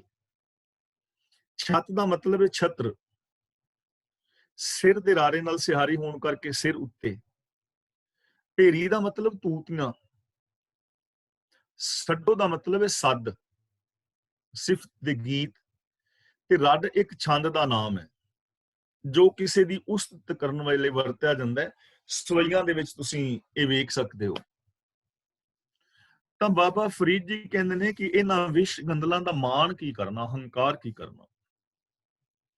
ਜਿਨ੍ਹਾਂ ਲੋਕਾਂ ਦੇ ਕੋਲ ਧੌਂਸੇ ਵੱਜਦੇ ਸਨ, ਜਿਨ੍ਹਾਂ ਦੇ ਸਿਰ ਤੇ ਛਤਰ ਝੂਲਦੇ ਸਨ, ਜਿਨ੍ਹਾਂ ਦੀਆਂ ਤੂਤੀਆਂ ਵੱਜਦੀਆਂ ਸਨ, ਨਾਮਣਾ ਸੀ, ਔਰ ਜਿਨ੍ਹਾਂ ਦੇ ਉਸਤਤੀ ਦੇ ਛੰਦ ਗਾਏ ਜਾਂਦੇ ਸਨ, ਉਹਨਾਂ ਦੀ ਸਿਫਤ ਸਲਾਹ ਗਾਈ ਜਾਂਦੀ ਸੀ। ਜਾਏ ਸੁੱਤੇ ਜੀਰਾਨ ਮਹਿ, ਜੀਰਾਨ ਦਾ ਮਤਲਬ ਮਸਾਨ, ਮੜੀਆਂ। ਥੀਏ ਅਤੀਮਾ, ਅਤੀਮ ਦਾ ਮਤਲਬ ਯਤੀਮ, ਜਿਨ੍ਹਾਂ ਨੂੰ ਅਸੀਂ ਮਾਂ ਮਿੱਟਰ ਕਹਿ ਦਿੰਦੇ ਆ, ਯਤੀਮ, ਗਰੀਬ। ਗੱਡ ਦਾ ਮਤਲਬ ਰਲ ਗਏ। ਤਾਂ ਬਾਬਾ ਫਰੀਦ ਜੀ ਕਹਿੰਦੇ ਨੇ ਉਹ ਵੀ ਆਖਰ ਮਸਾਣਾ ਵਿੱਚ ਜਾ ਸੁੱਤੇ ਤੇ ਯਤੀਮਾਂ ਦੇ ਨਾਲ ਜਾ ਰਲੇ। ਜਿੱਥੇ ਯਤੀਮ ਦਬਾਏ ਸਨ ਉੱਥੇ ਉਹਨਾਂ ਨੂੰ ਦਬਾ ਦਿੱਤਾ। ਅਮੀਰ ਵਾਸਤੇ ਕੋਈ ਵੱਖਰੀ ਕਬਰ ਨਹੀਂ ਬਣਾਈ ਜਾਂਦੀ ਕਿ ਉਹਦੇ ਵਾਸਤੇ ਵੱਖਰੀ ਕਬਰ ਬਣਾਣੀ ਹੈ। ਜ਼ਮੀਨ ਖੁਦਣੀ ਹੈ, ਉਹਦੇ ਵਿੱਚ ਉਹਨੂੰ ਵੀ ਦਬਾ ਦੇਣਾ। ਜਿੱਥੇ ਯਤੀਮ ਦਬਾਇਆ ਗਿਆ, ਗਰੀਬ ਦਬਾਇਆ ਗਿਆ, ਉੱਥੇ ਉਹ। ਜੇ ਹਿੰਦੂ ਵੀਰਾਂ ਦੀ ਸਾੜਨ ਦੀ ਗੱਲ ਕਰੀਏ ਤਾਂ ਜਿੱਥੇ ਗਰੀਬ ਸੜਦਾ ਉੱਥੇ ਅਮੀਰ ਵੀ ਸੜ ਜਾਂਦਾ। ਜ਼ਿਆਦਾ ਉਹਨੂੰ ਚੰਦਨ ਦੀਆਂ ਲੱਕੜਾਂ 'ਚ ਸਾੜ ਦੋਗੇ। ਜੇ ਇਹਨਾਂ ਦੇਸ਼ਾਂ ਦੀ ਗੱਲ ਕਰੀਏ ਤਾਂ ਭੱਠੀ ਦੇ ਅੰਦਰ ਅਮੀਰ ਵਾਸਤੇ ਵੀ ਉਹੀ ਬਟਨ ਦੱਬਣਾ ਤੇ ਗਰੀਬ ਵਾਸਤੇ ਵੀ। ਅੰਦਰ ਤੇ ਇੱਕੋ ਜਿਹਾ ਵਰਤਾਰਾ ਨਾ ਸਾਰਿਆਂ ਦੇ ਨਾਲ। ਇਸ ਲਈ ਬਾਬਾ ਫਰੀਦ ਜੀ ਕਹਿੰਦੇ ਨੇ ਇੱਕ ਦਿਨ ਮਰਨਾ ਹੈ, ਮਿੱਟੀ ਦੇ ਵਿੱਚ ਸਾਰਿਆਂ ਨੇ ਮਿਲ ਜਾਣਾ ਹੈ। ਤਾਂ ਚੰਦ ਦਿਨਾਂ ਦੇ ਜੀਵਨ ਲਈ ਫਿਰ ਇਹਨਾਂ ਚੀਜ਼ਾਂ ਦਾ ਮਾਣ ਨਹੀਂ ਕਰਨਾ ਚਾਹੀਦਾ। ਹੁਣ ਇਹਦਾ ਮਤਲਬ ਕਦਾਚਿਤ ਇਹ ਨਹੀਂ ਹੈ ਕਿ ਕੋਈ ਬਾਦਸ਼ਾਹ ਨਾ ਬਣੇ, ਸਿਰ ਤੇ ਛੱਤਰ ਉਹਦੇ ਨਾਂ ਝੂਲੇ, ਉਹਦੀ ਸਿਫਤ ਦੇ ਗੀਤ ਨਾ ਗਾਏ ਜਾਣ। ਇਹਦਾ ਮਤਲਬ ਬਿਲਕੁਲ ਵੀ ਇਹ ਨਹੀਂ ਹੈ। ਬਾਦਸ਼ਾਹ ਬਣੇ ਲੇਕਿਨ ਸੱਚ ਦੇ ਨਾਲ ਜੁੜਿਆ ਹੋਇਆ ਹੋਵੇ। ਤਖਤ ਰਾਜਾ ਸੋ ਬਹਿ, ਜੇ ਤਖਤੇ ਲਾਇਕ ਹੋਈ। ਸਿਫਤ ਉਹਦੀ ਕੀਤੀ ਜਾਏ ਲੇਕਿਨ ਸਿਫਤ ਸੱਚੀ ਹੋਏ, ਬਨਾਵਟੀ ਨਾ ਹੋਏ। ਅਮੀਰ ਬੰਦਾ ਹੋਵੇ, ਹਰ ਇਨਸਾਨ ਦਾ ਹੱਕ ਵੀ ਹੈ, ਫਰਜ਼ ਵੀ ਹੈ ਕਿ ਉਹ ਅਮੀਰ ਹੋਵੇ, ਉਹਦੇ ਕੋਲ ਚੰਗਾ ਮਕਾਨ ਹੋਵੇ, ਚੰਗੇ ਉਹਦੇ ਕੋਲ ਪਦਾਰਥ ਹੋਣ, ਲੇਕਿਨ ਉਹਦੀ ਕਮਾਈ ਸੱਚੀ ਹੋਵੇ, ਬੇਗਾਨੇ ਹੱਕ ਨਾ ਖਾਦੇ ਹੋਣ, ਬੇਗਾਨੀਆਂ ਪ੍ਰਾਪਰਟੀਆਂ ਦਬਾ ਕੇ ਅਮੀਰ ਨਾ ਬਣੇ, ਦੂਜਿਆਂ ਦੇ ਘਰਾਂ ਨੂੰ ਉਜਾੜ ਕੇ ਆਪਣੇ ਵਸੇਬੇ ਨਾ ਪਾਲੇ। ਕਿਉਂਕਿ ਆਖਿਰ ਐਵੇਂ ਕਰ ਕਰਕੇ 2 ਨੰਬਰ ਦੇ ਧੰਦੇ ਕਰ ਕਰਕੇ ਪੈਸਾ ਤੇ ਇਕੱਠਾ ਕਰ ਲੋਗੇ, ਲੇਕਿਨ ਅਖੀਰ ਹੋਏਗਾ ਕੀ ਇਹਨੇ ਨਾਲ ਜਾਣਾ ਹੈ। ਇਸ ਲਈ ਸਾਨੂੰ ਇੱਥੇ ਸਮਝਾਇਆ ਜਾ ਰਿਹਾ ਹੈ ਕਿ ਮੌਤ ਨਿਸ਼ਚਿਤ ਹੈ। ਇਸ ਲਈ ਚੰਦ ਦਿਨ ਦੇ ਜੀਵਨ ਵਾਸਤੇ ਈਰਖਾ, ਦਵੇਸ਼, 2 ਨੰਬਰ ਦੇ ਧੰਦੇ, ਚੋਰ ਬਜ਼ਾਰੀਆਂ ਔਰ ਹੰਕਾਰ ਦੇ ਵਿੱਚ ਜ਼ਿੰਦਗੀ ਨੂੰ ਬਰਬਾਦ ਨਹੀਂ ਕਰਨਾ ਚਾਹੀਦਾ। ਸਗੋਂ ਨਿਮਰਤਾ, ਪਿਆਰ ਔਰ ਸੱਚਾਈ ਵਾਲੀ ਜ਼ਿੰਦਗੀ ਜੀਣੀ ਚਾਹੀਦੀ ਹੈ। ਜੇ ਸੱਚ ਦੇ ਰਾਹਾਂ ਤੇ ਤੁਰੋਗੇ ਤਾਂ ਸੱਚੇ ਮਾਰਗ ਚੱਲਦਿਆਂ ਉਸਤਤ ਕਰੇ ਜਹਾਨ, ਸਾਰਾ ਸੰਸਾਰ ਉਸਤਤ ਕਰੇਗਾ, ਬੱਚਾ ਬੱਚਾ ਉਸਤਤ ਕਰੇਗਾ। ਅਗਲਾ ਬਚਨ ਕਰਦੇ ਨੇ, ਫਰੀਦਾ ਕੋਠੇ ਮੰਡਪ ਮਾੜੀਆਂ, ਉਸਾਰੇਂਦੇ ਪੀ ਗਏ, ਕੂੜਾ ਸੌਦਾ ਕਰ ਗਏ, ਗੋਰੀ ਆਏ ਪਏ। ਇਹ ਜੋ ਗੋਰੀ ਸ਼ਬਦ ਲਿਖਿਆ ਨਾ, ਗੋਰੀ, ਇਹਨੂੰ ਬਿੰਦੀ ਲਗਾ ਕੇ ਪੜਨਾ ਹੈ ਗੋਰੀ। ਗੋਰੀ ਦਾ ਮਤਲਬ ਕਬਰਾਂ ਵਿੱਚ, ਗੋਰ ਕਹਿੰਦੇ ਨੇ ਕਬਰ ਨੂੰ, ਕਬਰਾਂ ਵਿੱਚ। ਮਾੜੀਆ ਸ਼ਬਦ ਜੋ ਲਿਖਿਆ ਹੈ ਮਾੜੀਆ, ਇਹਨੂੰ ਪੜਨਾ ਹੈ ਮਾੜੀਆਂ, ਕਿਉਂਕਿ ਐੜੇ ਨਾਲ ਕੰਨਾ ਲਗਾ ਕੇ ਬਹੁਵਚਨੀ ਬਣਾਇਆ ਗਿਆ। ਤੇ ਜਦੋਂ ਵੀ ਕਿਸੇ ਨਾਉਨ ਦੇ ਨਾਲ ਕੰਨਾ ਲਗਾ ਕੇ ਬਹੁਵਚਨੀ ਬਣਾਇਆ ਜਾਏ, ਉਹਦਾ ਉਚਾਰਨ ਬਿੰਦੇ ਸਹਿਤ ਹੁੰਦਾ ਹੈ। ਫਰੀਦਾ ਕੋਠੇ ਮੰਡਪ ਮਾੜੀਆਂ, ਉਸਾਰੇਂਦੇ, ਇਹਨੂੰ ਉਸਾਰੇਦੇ ਨਹੀਂ ਪੜਨਾ, ਬਿੰਦੀ ਲਗਾਣੀ ਹੈ ਉਸਾਰੇਂਦੇ। ਉਸਾਰੇਂਦੇ ਮਤਲਬ ਉਸਾਰਨ ਵਾਲੇ।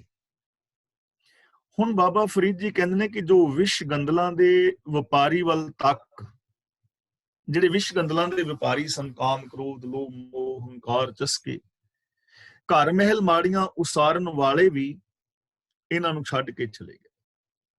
ਯਾਨੀ ਕੋਠੇ, ਮਾੜੀਆਂ ਦਾ ਮਤਲਬ ਚੁਬਾਰਿਆਂ ਵਾਲੇ ਮਹਿਲ, ਮੰਡਪ ਦਾ ਮਤਲਬ ਸ਼ਾਮਿਆਨੇ, ਜਿਨ੍ਹਾਂ ਦੇ ਕੋਲ ਸ਼ਾਮਿਆਨੇ ਸਨ, ਚੁਬਾਰਿਆਂ ਵਾਲੇ ਮਹਿਲ ਸਨ, ਜਿਹੜੇ ਇਹਨਾਂ ਨੇ ਲੋਕਾਂ ਨੇ ਉਸਾਰੇ ਸਨ, ਉਸਾਰਨ ਦੇ ਵੀ ਗਏ, ਉਸਾਰਨ ਵਾਲੇ ਵੀ ਚਲੇ ਗਏ। ਕੀ ਉਹ ਇੱਥੇ ਹਨ? ਵੱਡੇ ਵੱਡੇ ਰਾਜੇ ਬਾਦਸ਼ਾਹ ਜਿਨ੍ਹਾਂ ਦਾ ਨਾਮ ਅੱਜ ਇਤਿਹਾਸ ਦੀਆਂ ਕਿਤਾਬਾਂ ਦੇ ਵਿੱਚੋਂ ਹੀ ਖਤਮ ਹੁੰਦਾ ਜਾ ਰਿਹਾ ਹੈ।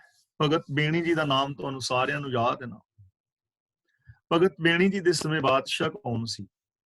ਕਿਸੇ ਨੂੰ ਯਾਦ ਹੈ? ਮੇਰੇ ਖਿਆਲ 'ਚ ਇੱਕ ਨੂੰ ਯਾਦ ਨਹੀਂ ਹੋਣਾ। ਹੋ ਸਕਦਾ ਕਿਸੇ ਇੱਕ ਦਿਨ ਹੋਵੇ, ਨਹੀਂ ਹੋਣਾ। ਬੇਣੀ ਜੀ ਦਾ ਨਾਮ ਦੁਨੀਆ ਰਹਿੰਦੀ ਤੱਕ ਰਹੇਗਾ, ਕਿਉਂਕਿ ਉਹਨਾਂ ਦੇ ਕੁਝ ਕਰਮ ਐਸੇ ਨੇ, ਉਹਨਾਂ ਦਾ ਜੀਵਨ ਮਹਾਨ ਹੈ, ਉਹ ਸੱਚ ਦੇ ਅੰਦਰ ਲੀਨ ਹੋਏ ਨੇ। ਤਾਂ ਬਾਬਾ ਫਰੀਦ ਜੀ ਇੱਥੇ ਸਾਨੂੰ ਸਮਝਾ ਰਹੇ ਨੇ ਕਿ ਜੋ 2 ਨੰਬਰ ਦੇ ਧੰਦੇ ਕਰ ਕਰਕੇ, ਮਾੜੇ ਕਰਮ ਕਰਕੇ, ਕੋਠੇ ਮੰਡਪ ਮਾੜੀਆਂ ਉਸਾਰੇ, ਉਹ ਵੀ ਇਸ ਦੁਨੀਆ ਤੋਂ ਚਲੇ ਗਏ, ਕੂੜਾ ਸੌਦਾ ਕਰ ਗਏ। ਕੂੜਾ ਸੌਦਾ ਦਾ ਮਤਲਬ ਝੂਠਾ ਸੌਦਾ, ਜੋ ਨਾਲ ਨਹੀਂ ਸੀ ਨਿਭਣ ਵਾਲਾ। ਗੋਰੀ ਆਏ ਪੈ ਤੇ ਕਬਰਾਂ ਵਿੱਚ ਆਣ ਕੇ ਪੈ ਗਏ, ਉਹ ਹੀ ਸੌਦਾ ਕੀਤੋਂ ਨੇ ਜੋ ਨਾਲ ਨਾ ਨਿਭਿਆ, ਅੰਤ ਖਾਲੀ ਹੱਥੀਂ ਕਬਰਾਂ ਵਿੱਚ ਜਾ ਪਏ। ਹੁਣ ਨਾਲ ਨਿਭਣ ਵਾਲਾ ਸੌਦਾ ਕਿਹੜਾ ਹੈ? ਜੇ ਅਸੀਂ ਸੱਚ ਨੂੰ ਆਧਾਰ ਬਣਾ ਕੇ ਜ਼ਿੰਦਗੀ ਜੀਵੀਏ, 10 ਨਵਾਂ ਦੀ ਕਿਰਤ ਕਮਾਈ ਕਰੀਏ, ਤਾਂ ਕੀ ਫਿਰ 10 ਨਵਾਂ ਦੀ ਕਿਰਤ ਕਮਾਈ ਦੇ ਨਾਲ ਬਣਾਇਆ ਹੋਇਆ ਮਕਾਨ ਜਾਂ ਖਰੀਦੀ ਹੋਈ ਕਾਰ ਜਾਂ ਫੋਨ ਸਾਡੇ ਨਾਲ ਚੱਲਾ ਜਾਏਗਾ? ਨਾਲ ਤੇ ਉਹ ਵੀ ਨਹੀਂ ਜਾਣਾ, ਘਰ ਮਕਾਨ ਤੇ ਉਹ ਵੀ ਇੱਥੇ ਹੀ ਰਹਿ ਜਾਣਾ। ਤਾਂ ਕੂੜਾ ਸੌਦਾ, ਜਿਹੜਾ ਨਾਲ ਨਾ ਨਿਭਣ ਵਾਲਾ ਝੂਠਾ ਸੌਦਾ ਦਾ ਮਤਲਬ ਹੈ ਜੋ ਆਤਮਿਕ ਜੀਵਨ ਵਿੱਚ ਸਾਥ ਦੇਣ ਵਾਲਾ ਸੌਦਾ ਨਹੀਂ ਸੀ, ਉਹ ਸੌਦਾ ਕਰਦੇ ਰਹੇ, ਜਿਨ੍ਹਾਂ ਨੇ ਇਸ ਬੰਦੇ ਨੂੰ ਇਨਸਾਨੀਅਤ ਤੱਕ ਨਹੀਂ ਪਹੁੰਚਾਇਆ। ਦੇਖੋ, ਸੱਚੀ ਜ਼ਿੰਦਗੀ ਜੀਵਾਂਗੇ, ਦਇਆ ਧਰਮ ਵਾਲਾ ਜੀਵਨ ਜੀਵਾਂਗੇ, ਤਾਂ ਸਾਡੇ ਅੰਦਰ ਇਨਸਾਨੀਅਤ ਪੈਦਾ ਹੋਏਗੀ, ਆਤਮਿਕ ਜ਼ਿੰਦਗੀ ਪੈਦਾ ਹੋਏਗੀ, ਖੁਸ਼ੀਆਂ ਖੇੜੇ ਪੈਦਾ ਹੋਣਗੇ। ਇਹ ਹੈ ਸਾਥ ਨਿਭਣ ਵਾਲਾ ਸੌਦਾ, ਜਿਹੜਾ ਆਤਮਿਕ ਜੀਵਨ ਵਿੱਚ ਸਾਥ ਦਿੰਦਾ ਹੈ, ਖੁਸ਼ੀਆਂ ਖੇੜਿਆਂ ਵਿੱਚ ਸਾਥ ਦਿੰਦਾ ਹੈ, ਇਨਸਾਨੀਅਤ ਵਿੱਚ ਸਾਥ ਦਿੰਦਾ ਹੈ, ਦੁਨੀਆ ਦੇ ਅੰਦਰ ਮਾਣ ਆਦਰ ਸਤਿਕਾਰ ਦਿੰਦਾ ਹੈ। ਤੇ ਇੱਕ ਹੈ ਨਾਲ ਨਾ ਨਿਭਣ ਵਾਲਾ ਸੌਦਾ, ਜੋ ਸਾਡੇ ਆਤਮਿਕ ਜੀਵਨ ਵਿੱਚ ਸਾਥ ਨਹੀਂ ਦਿੰਦਾ। ਝੂਠ ਹੈ, ਫਰੇਬ ਹੈ, ਲੋਭ ਹੈ, ਮੋਹ ਹੈ, ਆਚਰਨਹੀਣਤਾ ਹੈ।